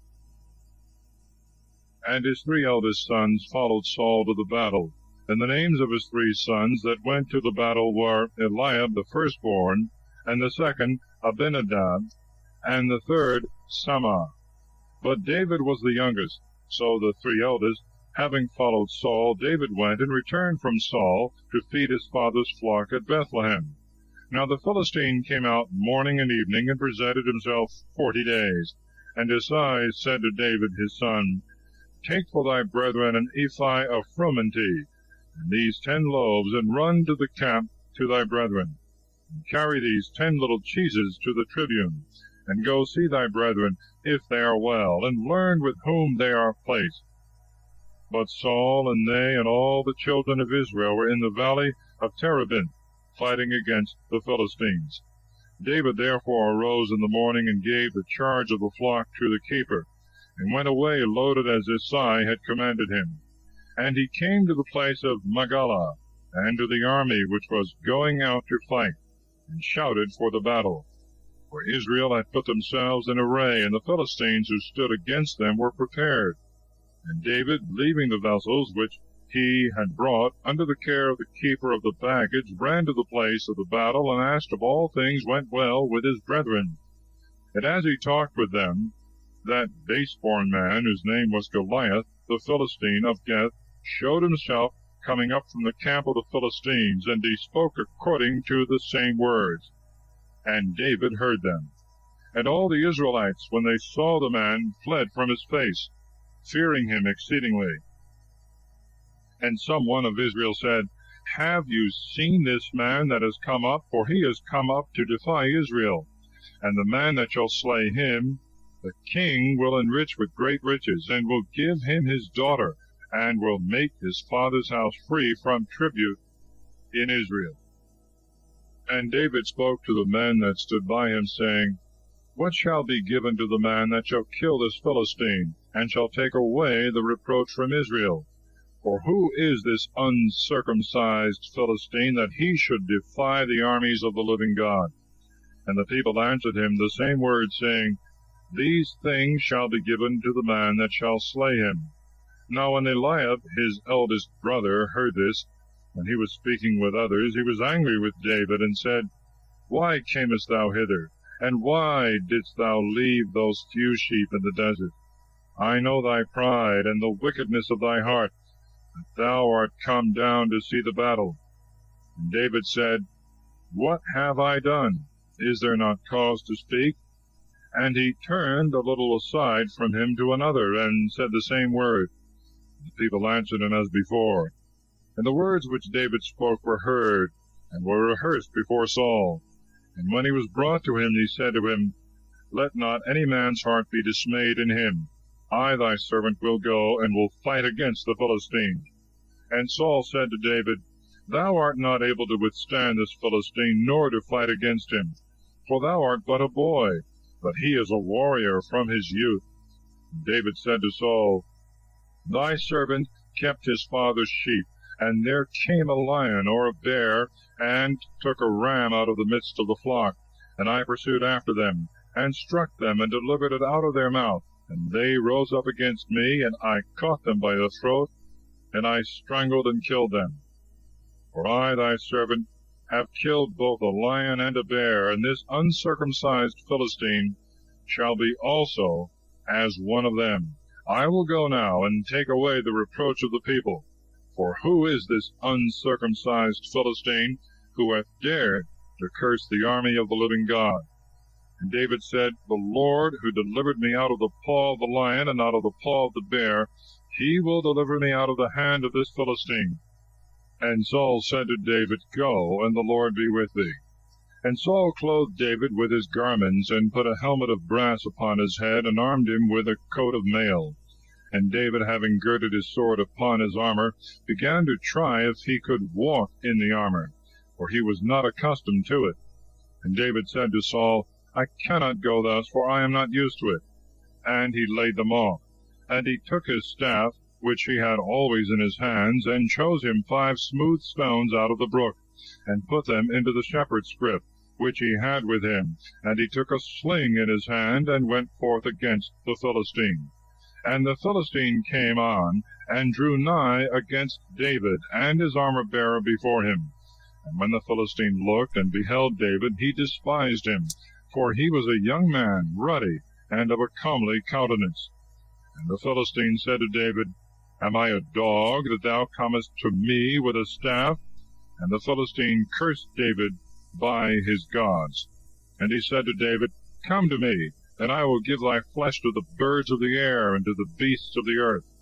And David said to the Philistine, Thou comest to me with a sword, and with a spear, and with a shield, but I come to thee in the name of the Lord of hosts, the God of the armies of Israel, which thou hast defied.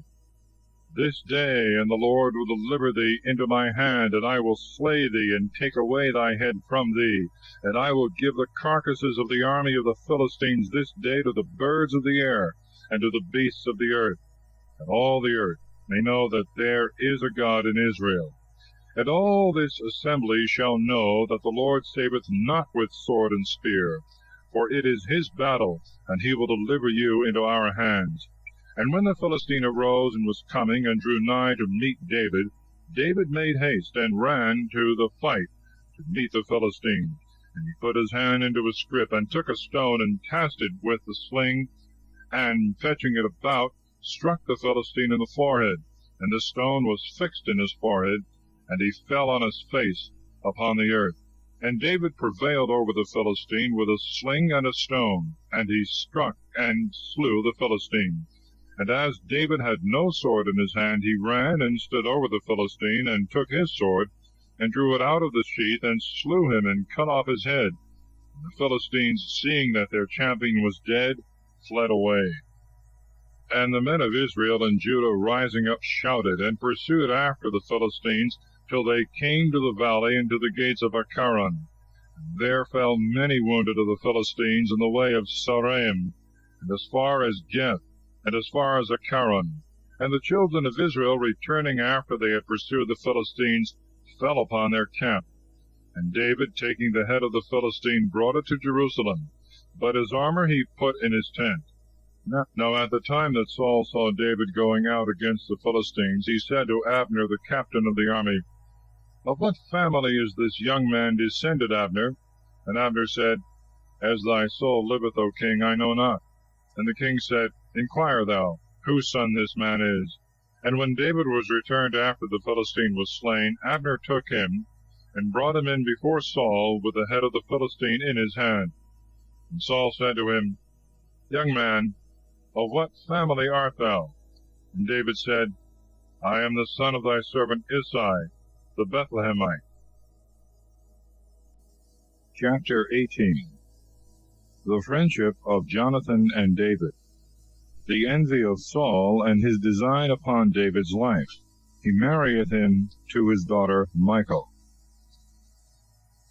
And it came to pass, when he had made an end of speaking to Saul, the soul of Jonathan was knit with the soul of David, and Jonathan loved him as his own.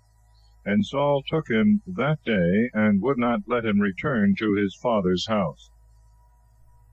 And David and Jonathan made a covenant, for he loved him as his own soul. And Jonathan stripped himself of the coat with which he was clothed, and gave it to David, and the rest of his garments, even to his sword, and to his bow, and to his girdle. And David went out to whatsoever business Saul sent him, and he behaved himself prudently. And Saul set him over the soldiers, and he was acceptable in the eyes of all the people, and especially in the eyes of Saul's servants.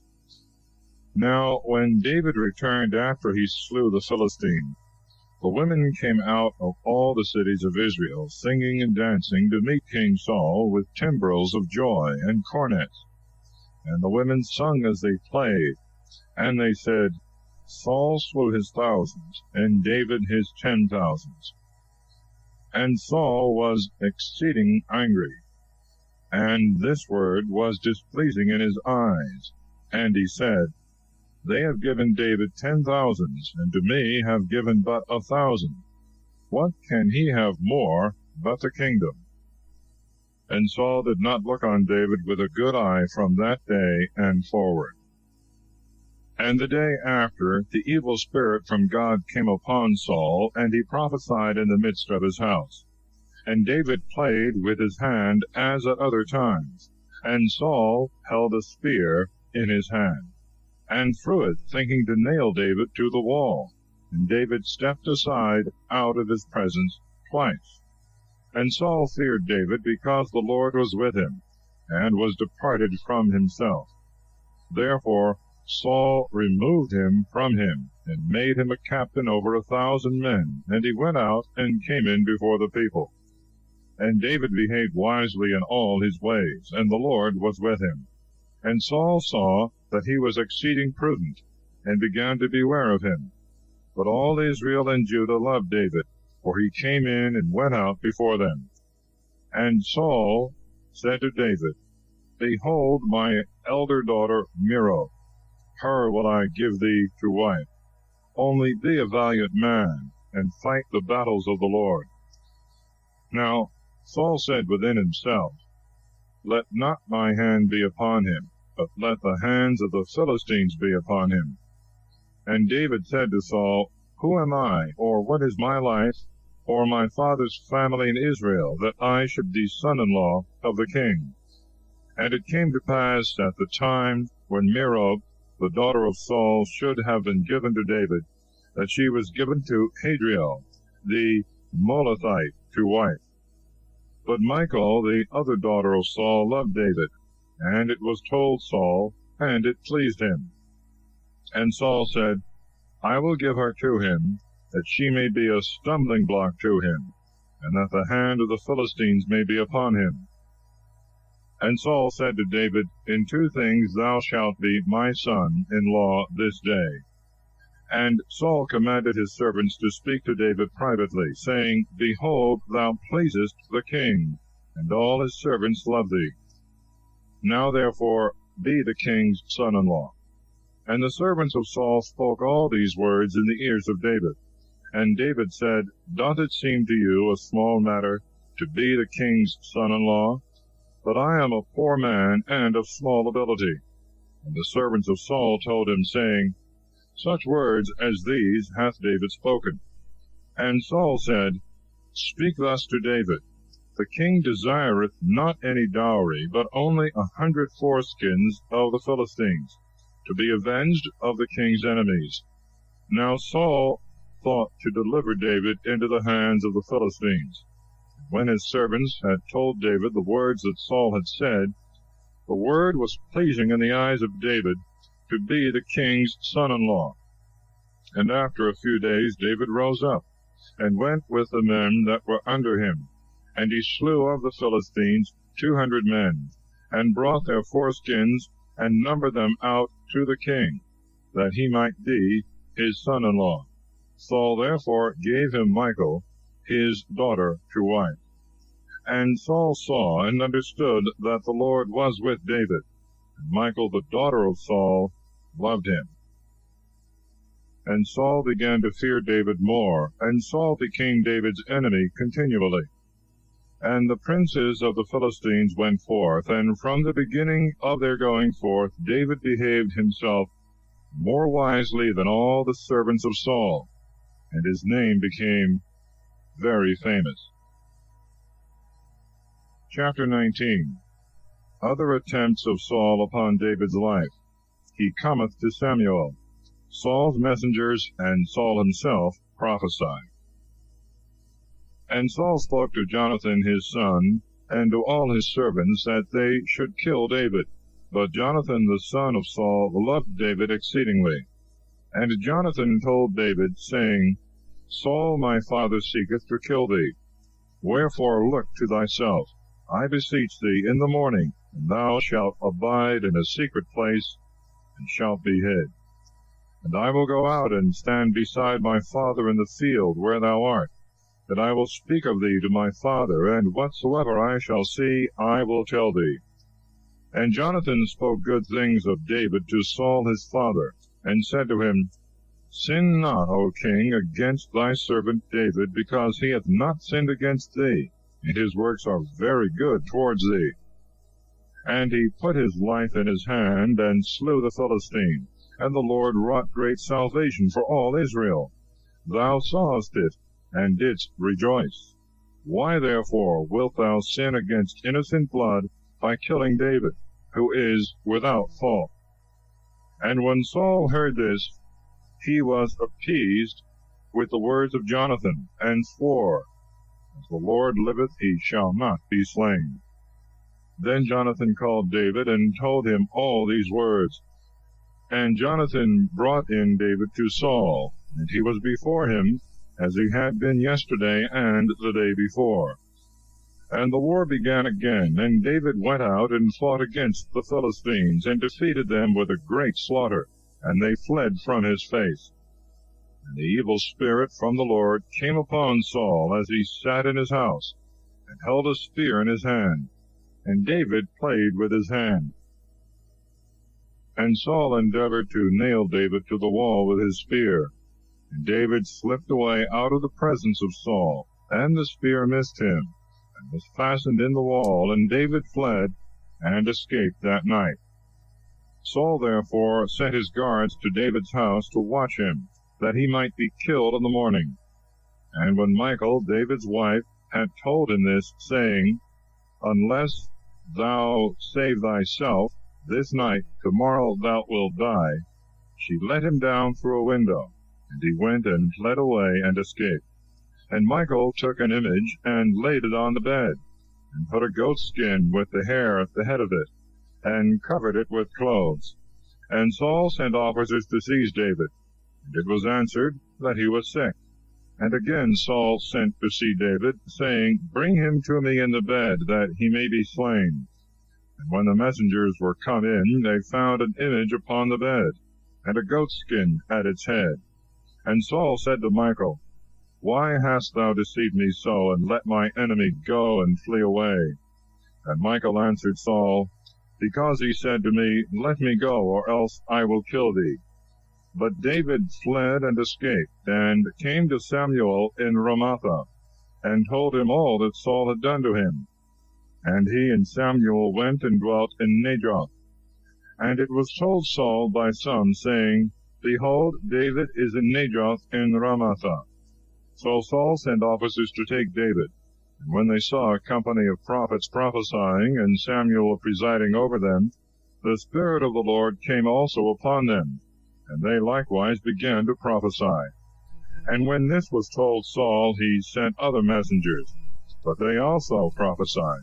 And again Saul sent messengers the third time, and they prophesied also. And Saul, being exceedingly angry, went also himself to Ramah, and came as far as the great cistern, which is in Socho.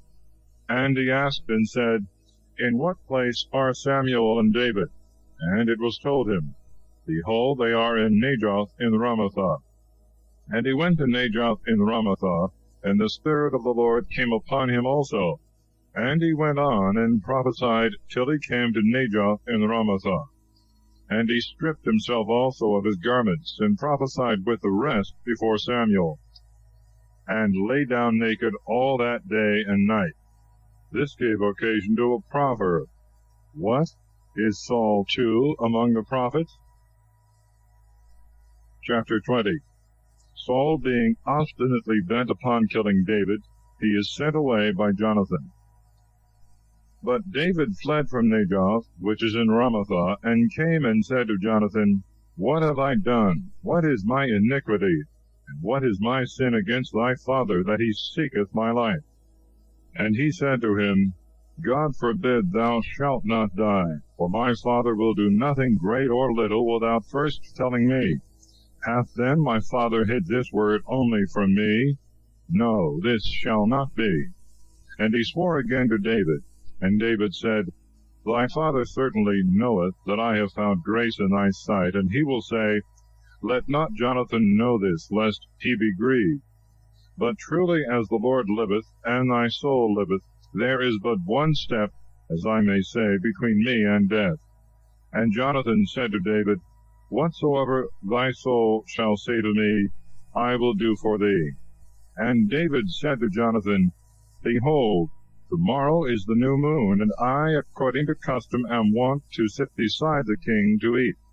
Let me go then, that I may be hid in the field till the evening of the third day.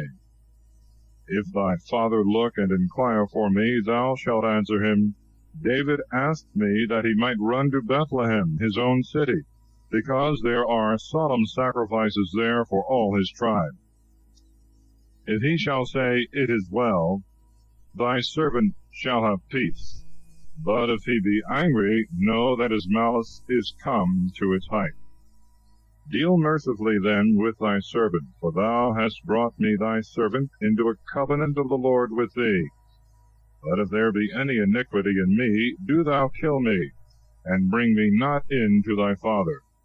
And Jonathan said, Far be this from thee, for I should certainly know that evil is determined by my father against thee. I could do no otherwise than tell thee. And David answered Jonathan, Who shall bring me word if thy father should answer thee harshly concerning me? And Jonathan said to David, Come, and let us go out into the field. And when they were both of them gone out into the field, Jonathan said to David, O Lord God of Israel, if I shall discover my father's mind tomorrow or the day after, and there be anything good for David, and I send not immediately to thee, and make it known to thee, may the Lord do so and so to Jonathan, and add still more.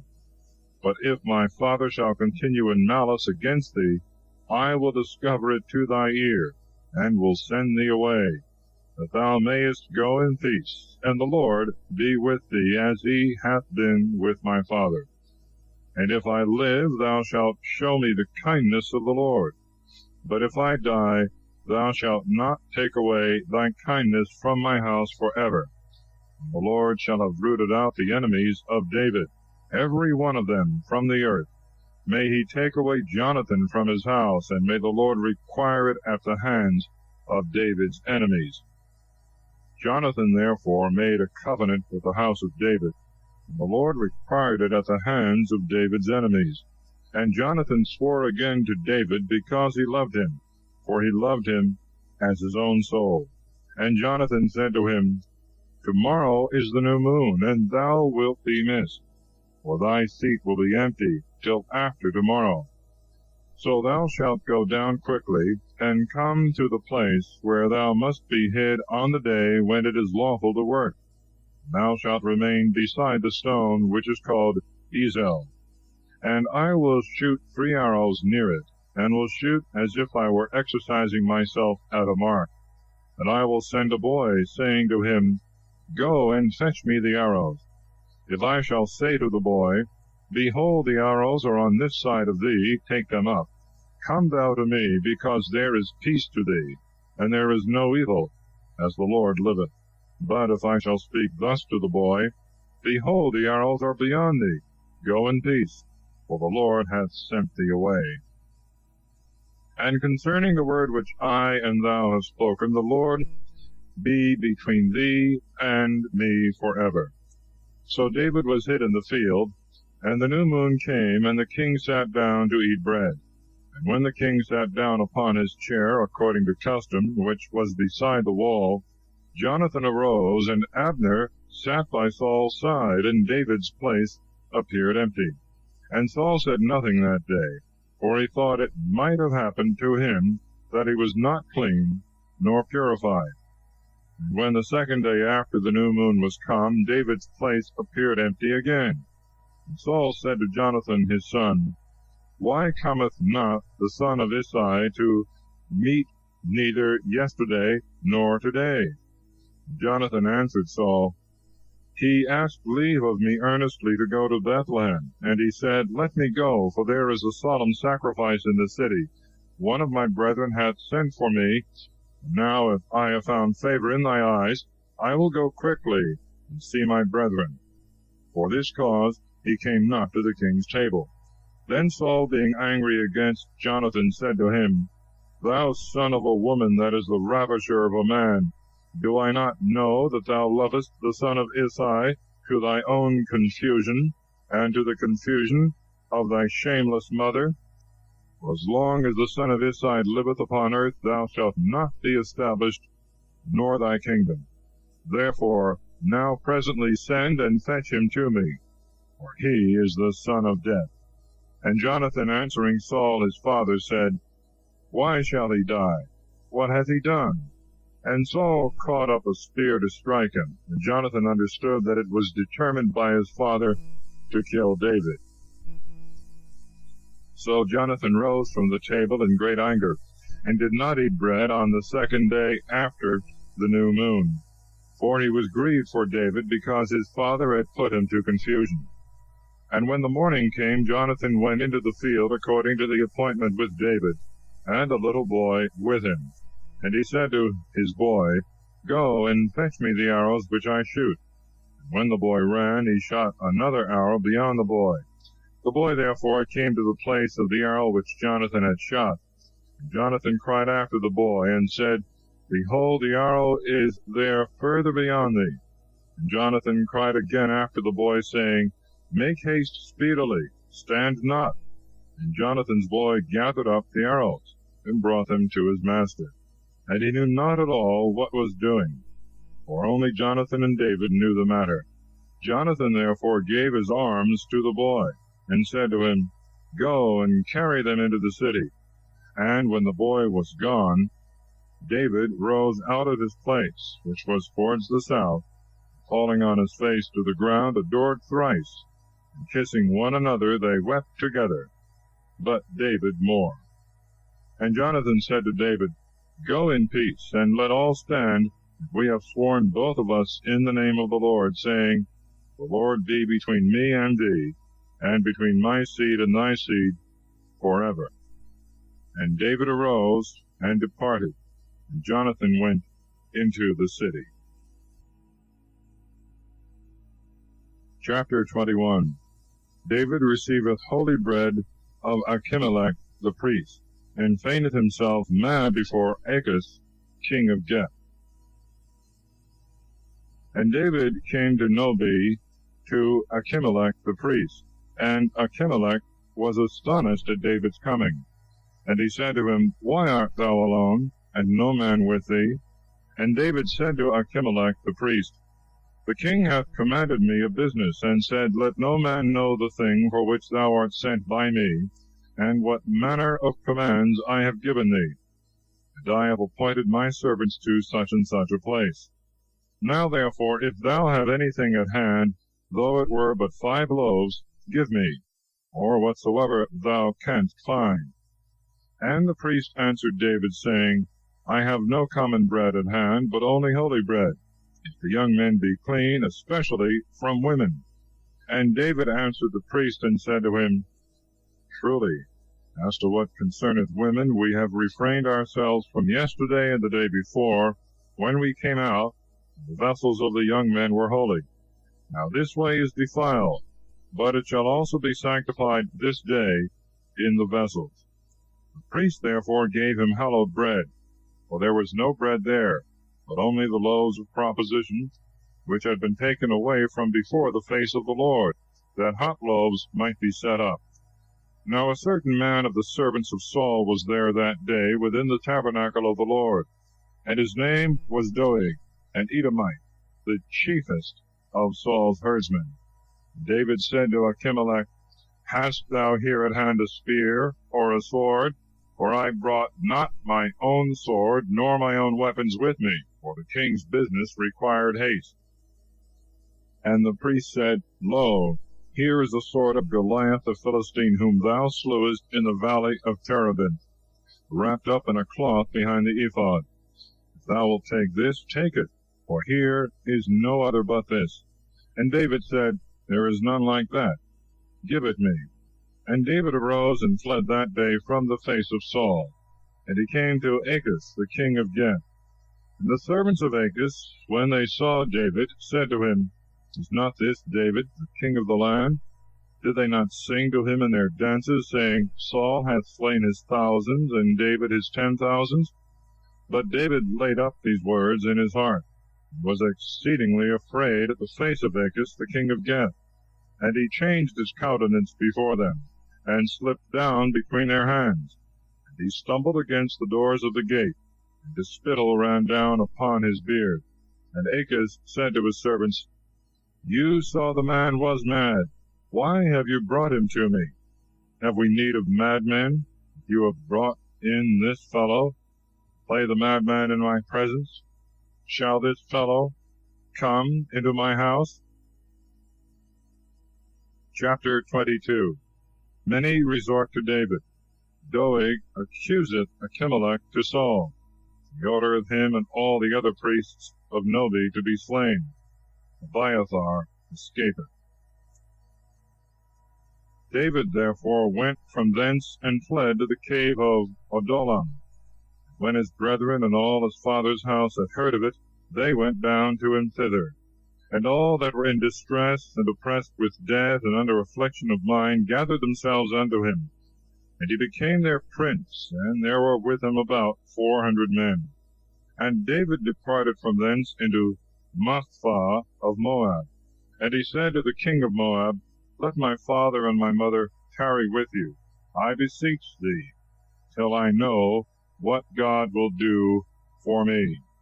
And he left them under the eyes of the king of Moab. And they abode with him all the days that David was in the hold. And Gad the prophet said to David, Abide not in the hold, depart, and go into the land of Judah. And David departed, and came into the forest of Hareth. And Saul heard that David was seen, and the men that were with him. Now whilst Saul abode in Gabaa, and was in the wood which is by Ramah, having his spear in his hand, and all his servants were standing about him, he said to his servants that stood about him, Hear me now, ye sons of Jemini. Will the son of Isai give every one of you fields and vineyards, and make you all tribunes and centurions? But all of you have conspired against me, and there is no one to inform me, especially when even my son hath entered into league with the son of Isai. There is not one of you that pitieth my case, nor that giveth me any information, because my son hath raised up my servant against me, plotting against me to this day. And Doeg the Edomite, who stood by, and was the chief among the servants of Saul, answering, said, I saw the son of Isai in Nobi with Achimelech the son of Achitob the priest. And he consulted the Lord for him, and gave him victuals, and gave him the sword of Goliath the Philistine. Then the king sent to call for Achimelech the priest, the son of Achitob, and all his father's house, the priests that were in Nobi, and they came all of them to the king. And Saul said to Achimelech, Hear, thou son of Achitob. He answered, Here I am, my lord. And Saul said to him, Why have you conspired against me, thou and the son of Isai, and thou hast given him bread and a sword, and hast consulted the Lord for him, that he should rise up against me, continuing a traitor to this day? And Achimelech, answering the king, said, And who amongst all thy servants is so faithful as David, who is the king's son-in-law, and goeth forth at thy bidding, and is honorable in thy house. I begin today to consult the Lord for him. Far be this from me. Let not the king suspect such a thing against his servant, or any one in all my father's house. Thy servants knew nothing of this matter, either little or great. And the king said, Dying thou shalt die, Achimelech, thou and all thy father's house. And the king said to the messengers that stood about him, Turn and kill the priests of the Lord, for their hand is with David, because they knew that he was fled, and they told it not to me. And the king's servants would not put forth their hands against the priests of the Lord. And the king said to Doeg, Turn thou, and fall upon the priests.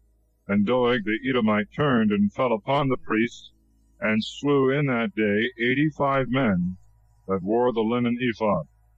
And Nobi, the city of the priests, he smote with the edge of his sword, both men and women, children and sucklings, and ox and ass, and sheep with the edge of the sword. But one of the sons of Achimelech, the son of Achitub, whose name was Abiathar, escaped, and fled to David, and told him that Saul had slain the priests of the Lord. And David said to Abiathar, I knew that day when Doeg the Edomite was there, without doubt he would tell Saul, I have been the occasion of the death of all the souls of thy father's house. Abide thou with me, fear not, for he that seeketh my life seeketh thy life also, and with me thou shalt be saved. Chapter 23. David relieveth Selah, besieged by the Philistines. He fleeth into the desert of Ziph. Jonathan and he confirm their former covenant. The Ziphites discovered him to Saul, who, pursuing close after him, is called away by an invasion from the Philistines. And they told David, saying, Behold, the Philistines fight against Selah, and they rob the barns. Therefore David consulted the Lord, saying, Shall I go and smite these Philistines? And the Lord said to David, Go, and thou shalt smite the Philistines, and shalt save Selah. And the men that were with David said to him, Behold, we are in fear here in Judea. How much more if we go to Selah against the hands of the Philistines? Therefore David consulted the Lord again. And he answered and said to him, Arise and go to Selah, for I will deliver the Philistines into thy hand. David therefore and his men went to Selah, and fought against the Philistines, and brought away their cattle, and made a great slaughter of them. David saved the inhabitants of Selah. Now at that time, when Abiathar the son of Achimelech fled to David to Selah, he came down having an ephod with him. And it was told Saul that David was come to Selah. Saul said, The Lord hath delivered him into my hands, and he is shut up, being come into a city that hath gates and bars. And Saul commanded all the people to go down to fight against Selah, and to besiege David and his men. Now when David understood that Saul secretly prepared evil against him, he said to Abiathar the priest, Bring hither the ephod. And David said, O Lord God of Israel, thy servant hath heard a report that Saul designeth to come to Selah to destroy the city for my sake. Will the men of Selah deliver me into his hands?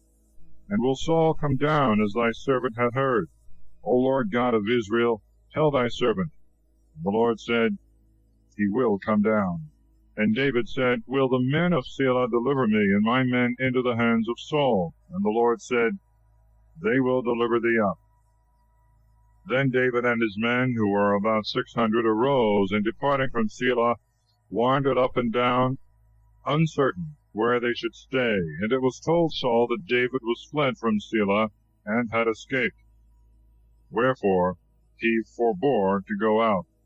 But David abode in the desert in strongholds, and he remained in a mountain of the desert of Ziph, in a woody hill. And Saul sought him always, but the Lord delivered him not into his hands. And David saw that Saul was come out to seek his life. And David was in the desert of Ziph, in a wood. And Jonathan the son of Saul arose, and went to David into the wood, and strengthened his hands in God. And he said to him, Fear not, for the hand of my father Saul shall not find thee, and thou shalt reign over Israel. And I shall be next to thee, yea, and my father knoweth this. And the two made a covenant before the Lord. And David abode in the wood, but Jonathan returned to his house. And the Ziphites went up to Saul in Gabaa, saying, Lo, doth not David lie hid with us in the strongholds of the wood, and Mount Hachilah, which is on the right hand of the desert? Now therefore come down, as thy soul hath desired to come down, and it shall be our business to deliver him into the king's hands. And Saul said, Blessed be ye of the Lord, for you have pitied my case. Go therefore, I pray you, and use all diligence, and curiously inquire, and consider the place where his foot is, and who hath seen him there. For he thinketh of me, that I lie craftily in wait for him. Consider and see all his lurking holes wherein he is hid, and return to me with the certainty of the thing, that I may go with you. And if he should even go down into the earth to hide himself, I will search him out in all the thousands of Judah. And they arose and went to Ziph before Saul. David and his men were in the desert of Maon, in the plain at the right hand of Jesimon. Then Saul and his men went to seek him. And it was told David, and forthwith he went down to the rock, and abode in the wilderness of Maon. And when Saul had heard of it, he pursued after David in the wilderness of Maon. Saul went on this side of the mountain. David and his men were on the other side of the mountain. David despaired of being able to escape from the face of Saul. And Saul and his men encompassed David and his men round about to take them. And the messenger came to Saul, saying, Make haste to come, for the Philistines have poured in themselves upon the land. Wherefore Saul returned, leaving the pursuit of David, went to meet the Philistines. For this cause they called that place the Rock of Division. Chapter 24. Saul seeketh David in the wilderness of En-gadi. He goeth into a cave where David hath him in his power. Then David went up from thence, and dwelt in strongholds of En-gadi. And when Saul was returned from following the Philistines, they told him, saying, Behold, David is in the desert of En-gadi. Saul therefore took 3,000 chosen men out of all Israel, and went out to seek after David and his men, even upon the most craggy rocks, which are accessible only to wild goats. And he came to the sheepcotes, which were in his way. And there was a cave into which Saul went, to ease nature. Now David and his men lay hid in the inner part of the cave. And the servants of David said to him, Behold the day of which the Lord said to thee, I will deliver thy enemy unto thee, that thou mayest do to him as it shall seem good in thy eyes. Then David arose, and secretly cut off the hem of Saul's robe, after which David's heart struck him, because he had cut off the hem of Saul's robe. And he said to his men, The Lord be merciful unto me, that I may do no such thing to my master the Lord's anointed, as to lay my hand upon him, because he is the Lord's anointed. And David stopped his men with his words, and suffered them not to rise against Saul. Saul, rising up out of the cave, went on his way. And David also rose up after him, and going out of the cave, cried after Saul, saying, My lord the king. And Saul looked behind him, and David, bowing himself down to the ground, worshipped, and said to Saul, Why dost thou hear the words of men that say, David seeketh thy hurt? Behold, this day thy eyes have seen that the Lord hath delivered thee into my hand in the cave, and I had a thought to kill thee, but my eye hath spared thee. For I said, I will not put out my hand against my Lord, because he is the Lord's anointed. Moreover, see and know, O my father, the hem of thy robe in my hand. When I cut off the hem of thy robe, I would not put out my hand against thee. Reflect and see that there is no evil in my hand, nor iniquity, neither have I sinned against thee. But thou liest in wait for my life to take it away. The Lord judge between me and thee, and the Lord revenge me of thee, but my hand shall not be upon thee. As also it is said in the old proverb, From the wicked shall wickedness come forth. Therefore my hand shall not be upon thee. After whom dost thou come out, O King of Israel? After whom dost thou pursue? After a dead dog, after a flea. Be the Lord judge, and judge between me and thee, and see, and judge my cause, and deliver me out of thy hand. And when David had made an end of speaking these words to Saul, Saul said, Is this thy voice, my son David? And Saul lifted up his voice and wept. And he said to David, Thou art more just than I, for thou hast done good to me, and I have rewarded thee with evil. Thou hast shown this day what good things thou hast done to me, how the Lord delivered me into thy hand, and thou hast not killed me. For who, when he hath found his enemy, will let him go well away? But the Lord reward thee for this good turn, for what thou hast done to me this day. Now as I know that thou shalt surely be king, have the kingdom of Israel in thy hand, swear to me, by the Lord, that thou wilt not destroy my seed after me, nor take away my name from the house of my father. And David swore to Saul. So Saul went home. David and his men went up into safer places. Chapter 25. The death of Samuel. David, provoked by Nabal, threateneth to destroy him, but is appeased by Abigail. And Samuel died, and all Israel was gathered together, and they mourned for him, and buried him in his house in Ramathah. And David rose and went down into the wilderness of Pharan. Now there was a certain man in the wilderness of Maon, and his possessions were in Carmel. The man was very great, and he had 3,000 sheep, and 1,000 goats. And it happened that he was shearing his sheep in Carmel. Now the name of the man was Nabal, and the name of his wife was Abigail, and she was a prudent and very comely woman. But her husband was churlish, and very bad and ill-natured, and he was of the house of Caleb. And when David heard in the wilderness that Nabal was shearing his sheep, he sent 10 young men, and said to them, Go up to Carmel, and go to Nabal, and salute him in my name with peace. And you shall say, Peace be to my brethren and to thee, and peace to thy house, and peace to all that thou hast. I heard that thy shepherds that were with us in the desert were shearing. We never molested them, neither was there aught missing to them of the flock at any time, all the while they were with us in Carmel. Ask thy servants, they will tell thee.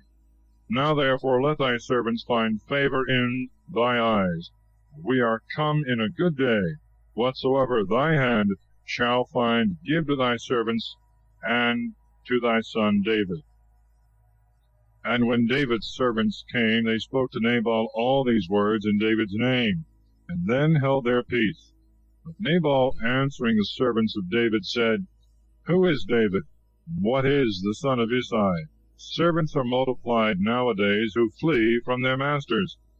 Shall I then take my bread and my water and the flesh of my cattle, which I have killed for my shearers, and give to men whom I know not whence they are? So the servants of David went back their way, and returning came and told him all the words that he said. Then David said to his young men, Let every man gird on his sword. And they girded on every man his sword. And David also girded on his sword. And there followed David about 400 men, and 200 remained with the baggage.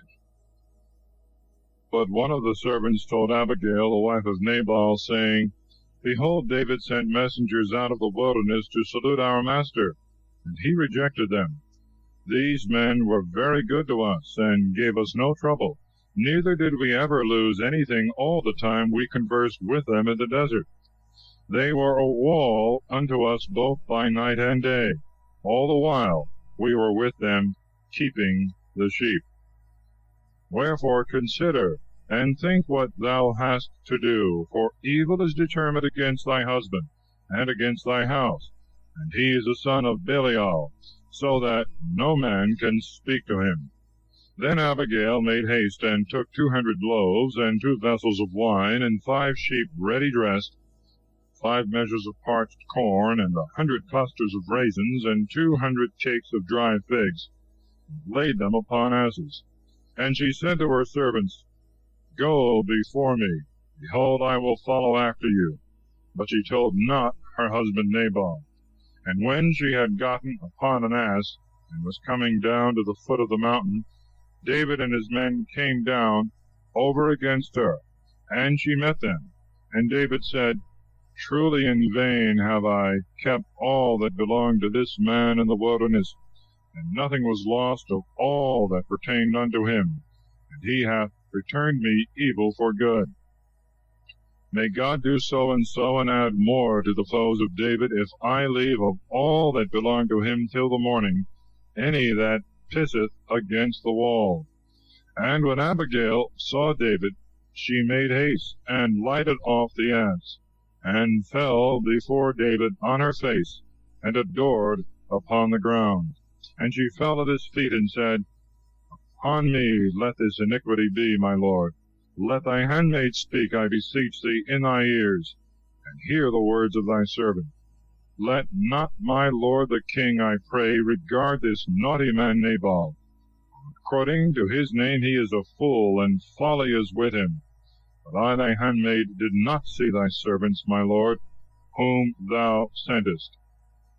Now therefore, my lord, the Lord liveth, and thy soul liveth, who hath withholden thee from coming to blood, and hath saved thy hand to thee. And now let thy enemies be as Nabal, and all they that seek evil to my lord. Wherefore receive this blessing, which thy handmaid hath brought to thee, my lord, and give it to the young men that follow thee, my lord. Forgive the iniquity of thy handmaid, for the Lord will surely make for my lord a faithful house, because thou, my lord, fightest the battles of the Lord. Let not evil therefore be found in thee all the days of thy life. For if a man at any time shall rise and persecute thee, and seek thy life, the soul of my Lord shall be kept as in the bundle of the living, the Lord thy God. The souls of thy enemies shall be whirled as with the violence and whirling of a sling.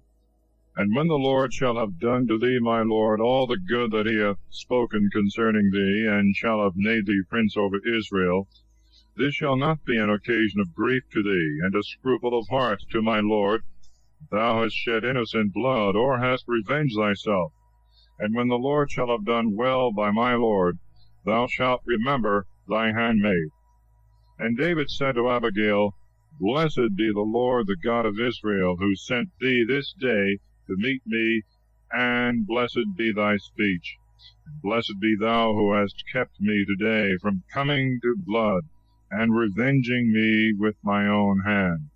Otherwise, as the Lord liveth, the God of Israel, who hath withholden me from doing thee any evil, thou hadst not quickly come to meet me, there had not been left to Nabal by the morning light any that pisseth against the wall.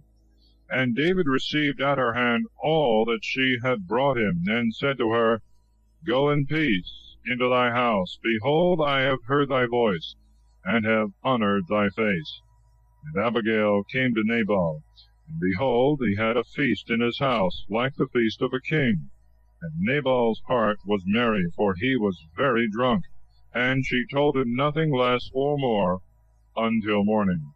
But early in the morning, when Nabal had digested his wine, his wife told him these words, and his heart died within him, and he became as a stone.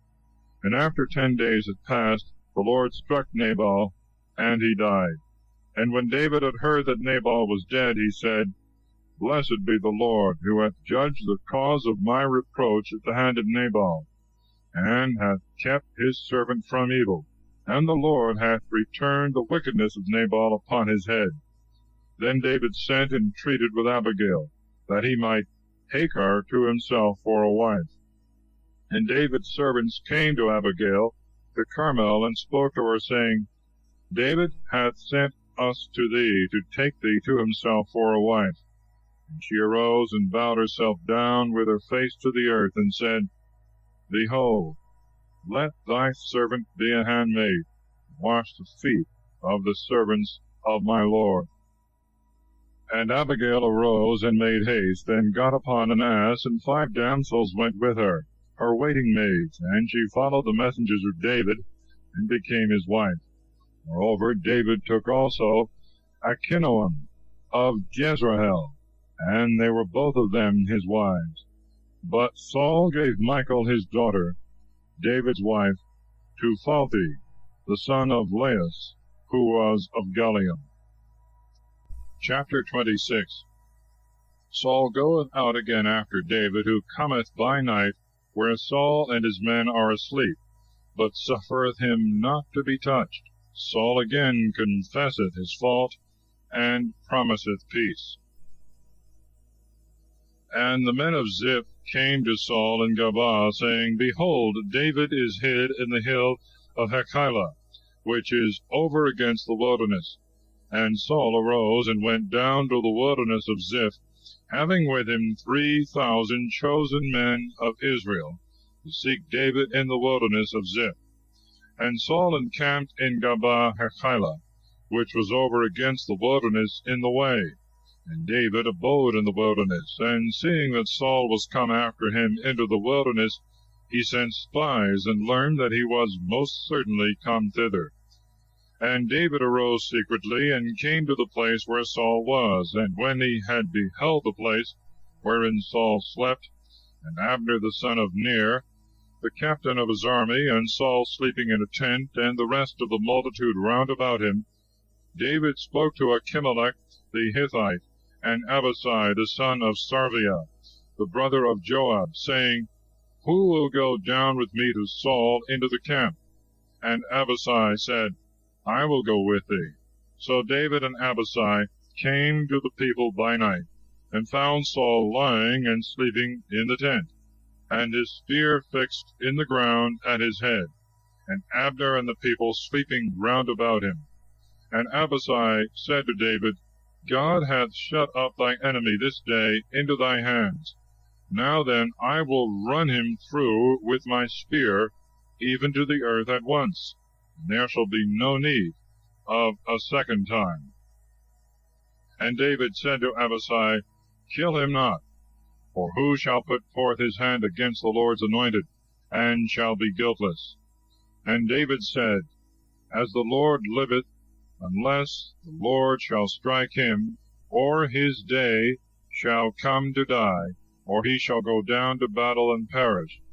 The Lord be merciful unto me, that I extend not my hand upon the Lord's anointed. But now take the spear which is at his head, and the cup of water, and let us go.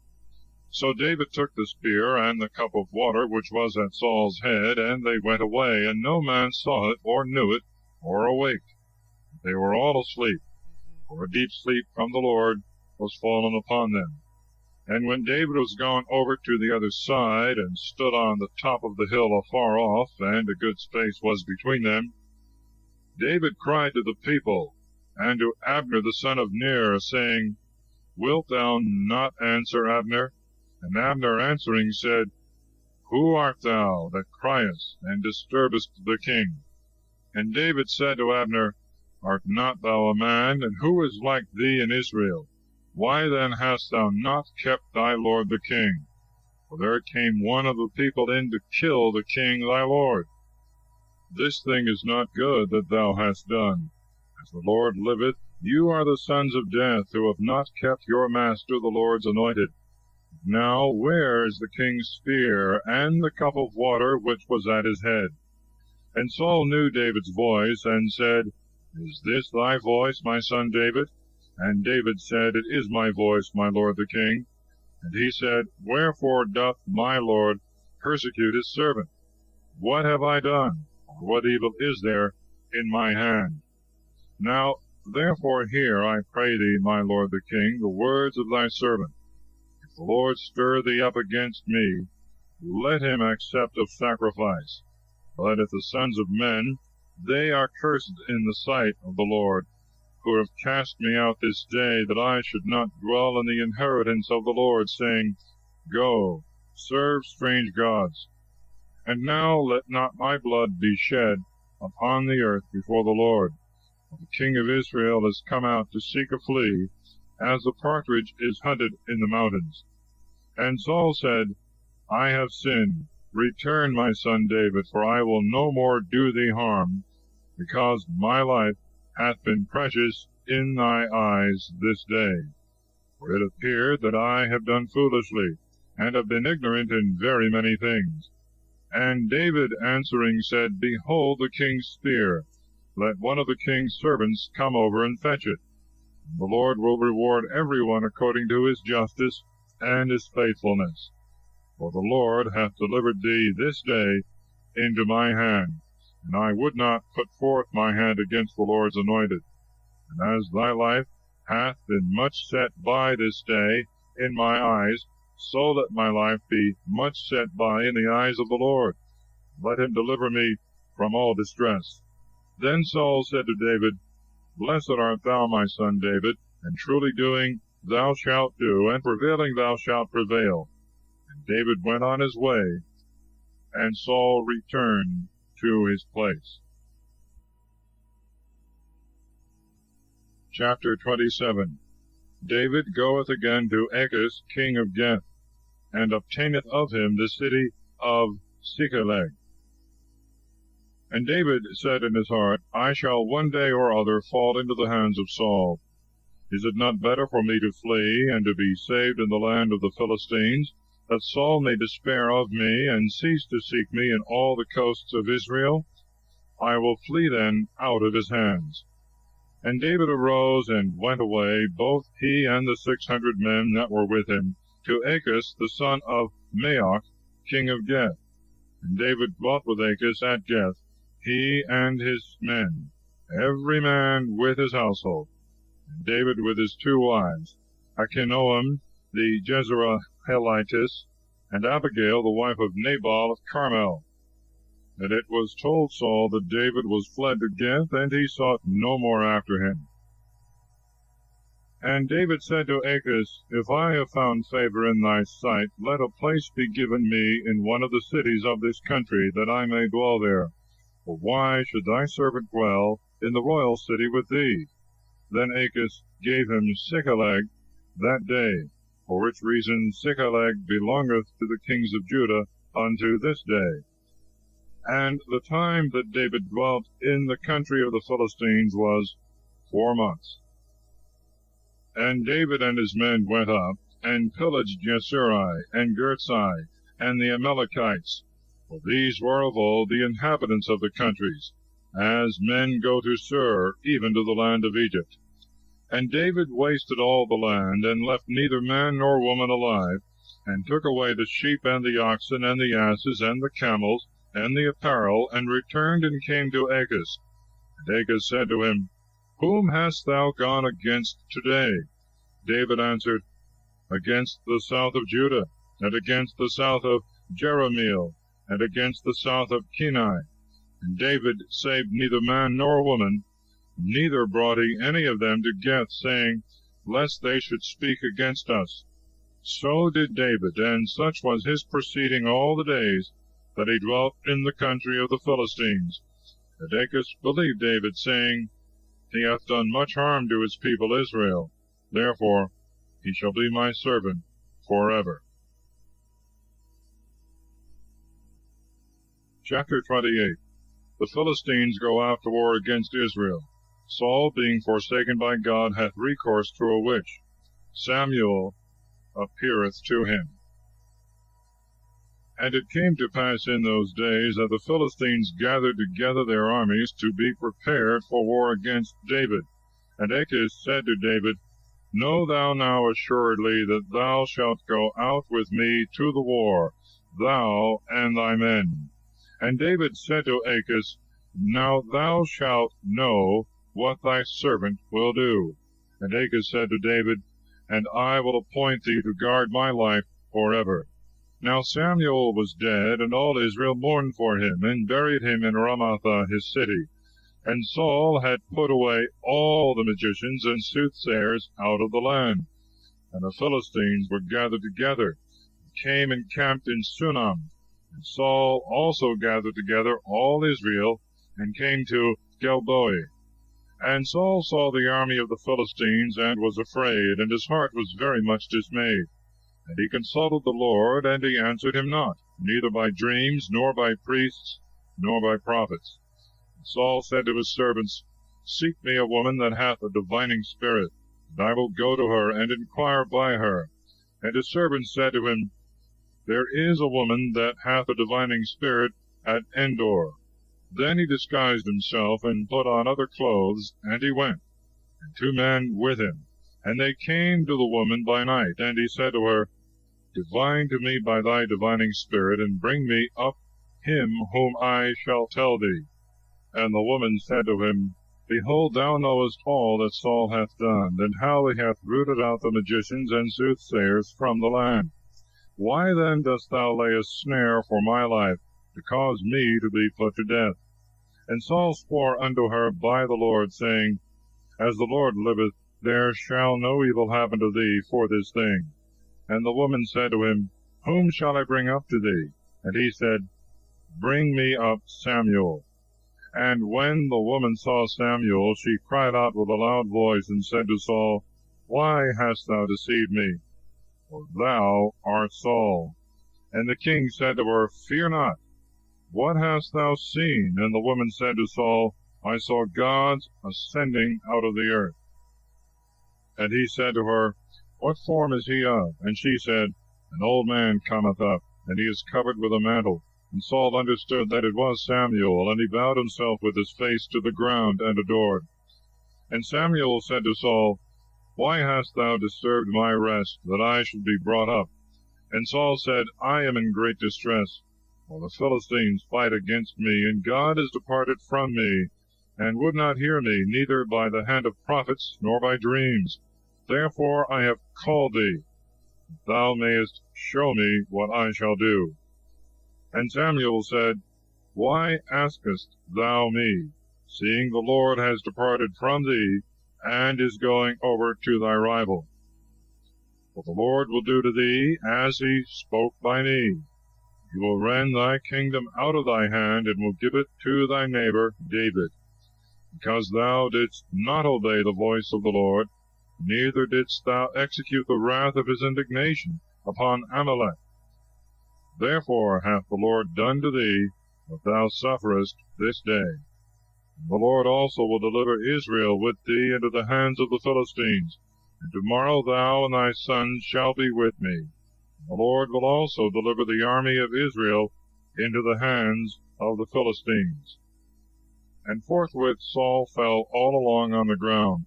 He was frightened with the words of Samuel, and there was no strength in him, for he had eaten no bread all that day. And the woman came to Saul, for he was very much troubled, and said to him, Behold, thy handmaid hath obeyed thy voice, and I have put my life in my hand, and I hearkened unto the words which thou spokest to me. Now therefore hear thou also the voice of thy handmaid, and let me set before thee a morsel of bread, that thou mayest eat and recover strength, and be able to go on thy journey. But he refused, and said, I will not eat. But his servants and the woman forced him, and at length hearkening to their voice, he arose from the ground, and sat upon the bed. Now the woman had a fatted calf in the house, and she made haste and killed it, and taking meal kneaded it, and baked some unleavened bread, and set it before Saul and before his servants. When they had eaten, they rose up and walked all that night. Chapter 29. David, going with the Philistines, is sent back by their princes. Now all the troops of the Philistines were gathered together to Aphek, and Israel also camped by the fountain which is in Jezreel. The lords of the Philistines marched with their hundreds and their thousands, but David and his men were in the rear with Achish. The princes of the Philistines said to Achish, "What mean these Hebrews?" And Achish said to the princes of the Philistines, "Do you not know David, who was the servant of Saul the king of Israel, and hath been with me many days or years, and I have found no fault in him, since the day that he fled over to me until this day?" But the princes of the Philistines were angry with him, and they said to him, "Let this man return, and abide in his place which thou hast appointed him. Let him not go down with us to battle, lest he be an adversary to us when we shall begin to fight. Or how can he otherwise appease his master, but with our heads? Is not this David to whom they sung in their dances, saying, Saul slew his thousands, and David his 10,000s? Then Achish called David, and said to him, As the Lord liveth, thou art upright and good in my sight, and so is thy going out and thy coming in with me in the army. And I have not found any evil in thee, since the day that thou camest to me unto this day. But thou pleasest not the Lord's. Return therefore, and go in peace, and offend not the eyes of the princes of the Philistines. And David said to Achish, But what have I done, and what hast thou found in me thy servant, from the day that I have been in thy sight until this day, that I may not go and fight against the enemies of my lord the king? And Achish answering said to David, I know that thou art good in my sight, as an angel of God, but the princes of the Philistines have said, He shall not go up with us to the battle. Therefore arise in the morning, thou and the servants of thy Lord, who came with thee, and when you are up before day, and it shall begin to be light, go on your way. So David and his men arose in the night, that they might set forward in the morning, and returned to the land of the Philistines, and the Philistines went up to Jezreel. Chapter 30. The Amalekites burn Ziklag, and carry off the prey. David pursueth after them, and recovereth all out of their hands. Now when David and his men were come to Ziklag on the third day, the Amalekites had made an invasion on the south side upon Ziklag, and had smitten Ziklag, and burnt it with fire, and had taken the women captives that were in it, both little and great. And they had not killed any person, but had carried them with them, and went on their way. So when David and his men came to the city, and found it burnt with fire, and that their wives and their sons and their daughters were taken captives, David and the people that were with him lifted up their voices, and wept till they had no more tears. For the two wives also of David were taken captives, Achinoam the Jezreelitess, and Abigail the wife of Nabal of Carmel. And David was greatly afflicted. The people had a mind to stone him, for the soul of every man was bitterly grieved for his sons and daughters. But David took courage in the Lord his God. And he said to Abiathar the priest, the son of Ahimelech, Bring me hither the ephod. And Abiathar brought the ephod to David. And David consulted the Lord, saying, Shall I pursue after these robbers, and shall I overtake them, or not? And the Lord said to him, Pursue after them, for thou shalt surely overtake them, and recover the prey. So David went, he and the 600 men that were with him, and they came to the torrent Besor, and some being weary stayed there. David pursued, he and 400 men, for 200 stayed, who, being weary, could not go over the torrent Besor. And they found an Egyptian in the field, and brought him to David. And they gave him bread to eat, and water to drink, as also a piece of a cake of figs, and 2 bunches of raisins. And when he had eaten them, his spirit returned, and he was refreshed, for he had not eaten bread nor drunk water 3 days and 3 nights. And David said to him, To whom dost thou belong, or whence dost thou come, and whither art thou going? He said, I am a young man of Egypt, the servant of an Amalekite, and my master left me because I began to be sick 3 days ago. For we made an invasion on the south side of Cherethiah, and upon Judah, and upon the south of Caleb, and we burnt Ziklag with fire. And David said to him, Canst thou bring me to this company? And he said, Swear to me by God that thou wilt not kill me, nor deliver me into the hands of my master, and I will bring thee to this company. And David swore to him.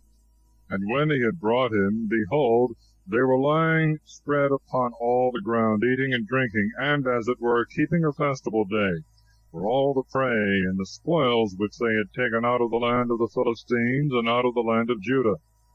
And David slew them from the evening unto the evening of the next day, and there escaped not a man of them, but 400 young men who had gotten upon camels and fled. So David recovered all that the Amalekites had taken, and he rescued his 2 wives. And there was nothing missing, small or great, neither of their sons or their daughters, nor of the spoils. And whatsoever they had taken, David recovered all. And he took all the flocks and the herds, and made them go before him. And they said, This is the prey of David. And David came to the 200 men, who being weary had stayed, and were not able to follow David. And he had ordered them to abide at the torrent Besor. And they came out to meet David, and the people that were with him. And David, coming to the people, saluted them peaceably. Then all the wicked and unjust men that had gone with David answering said, Because they came not with us, we will not give them anything of the prey which we have recovered. But let every man take his wife and his children, and be contented with them, and go his way. But David said, You shall not do so, my brethren, with these things which the Lord hath given us, who hath kept us, and hath delivered the robbers that invaded us into our hands. No man shall hearken to you in this matter, but equal shall be the portion of him that went down to battle, and of him that abode at the baggage, and they shall divide alike. And this hath been done from that day forward, and since was made a statute and an ordinance, and as a law in Israel. Then David came to Ziklag, and sent presents of the prey to the ancients of Judah his neighbors, saying, Receive a blessing of the prey of the enemies of the Lord. To them that were in Bethel, and that were in Ramoth to the south, and to them that were in Jether, and to them that were in Aror, and that were in Sephamoth, and that were in Esthemo, and that were in Rachel, and that were in the cities of Jerahmeel, and that were in the cities of Cani, and that were in Arama, and that were in the lake Esan, and that were in Athak, and that were in Hebron, and to the rest that were in those places, which David had abode with his men. Chapter 31. Israel is defeated by the Philistines. Saul and his sons are slain. And the Philistines fought against Israel, and the men of Israel fled from before the Philistines, and fell down slain in Mount Gilboa. And the Philistines fell upon Saul, and upon his sons, and they slew Jonathan, and Abinadab, and Melchishua, the sons of Saul. And the whole weight of the battle was turned upon Saul, and the archers overtook him, and he was grievously wounded by the archers.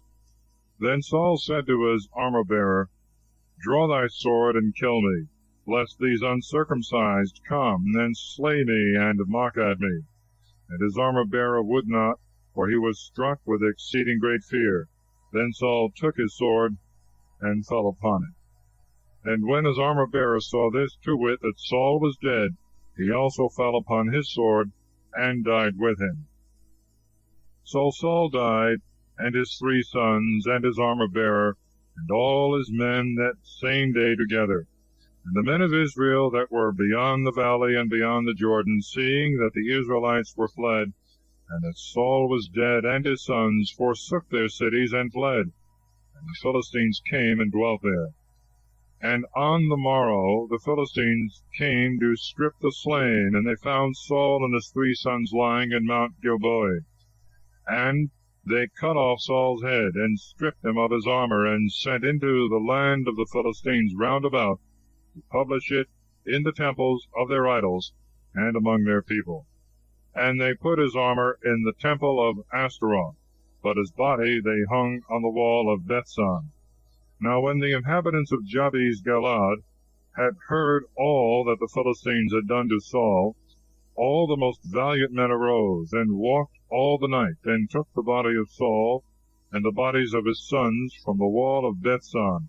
And they came to Jabes Galad, and burnt them there.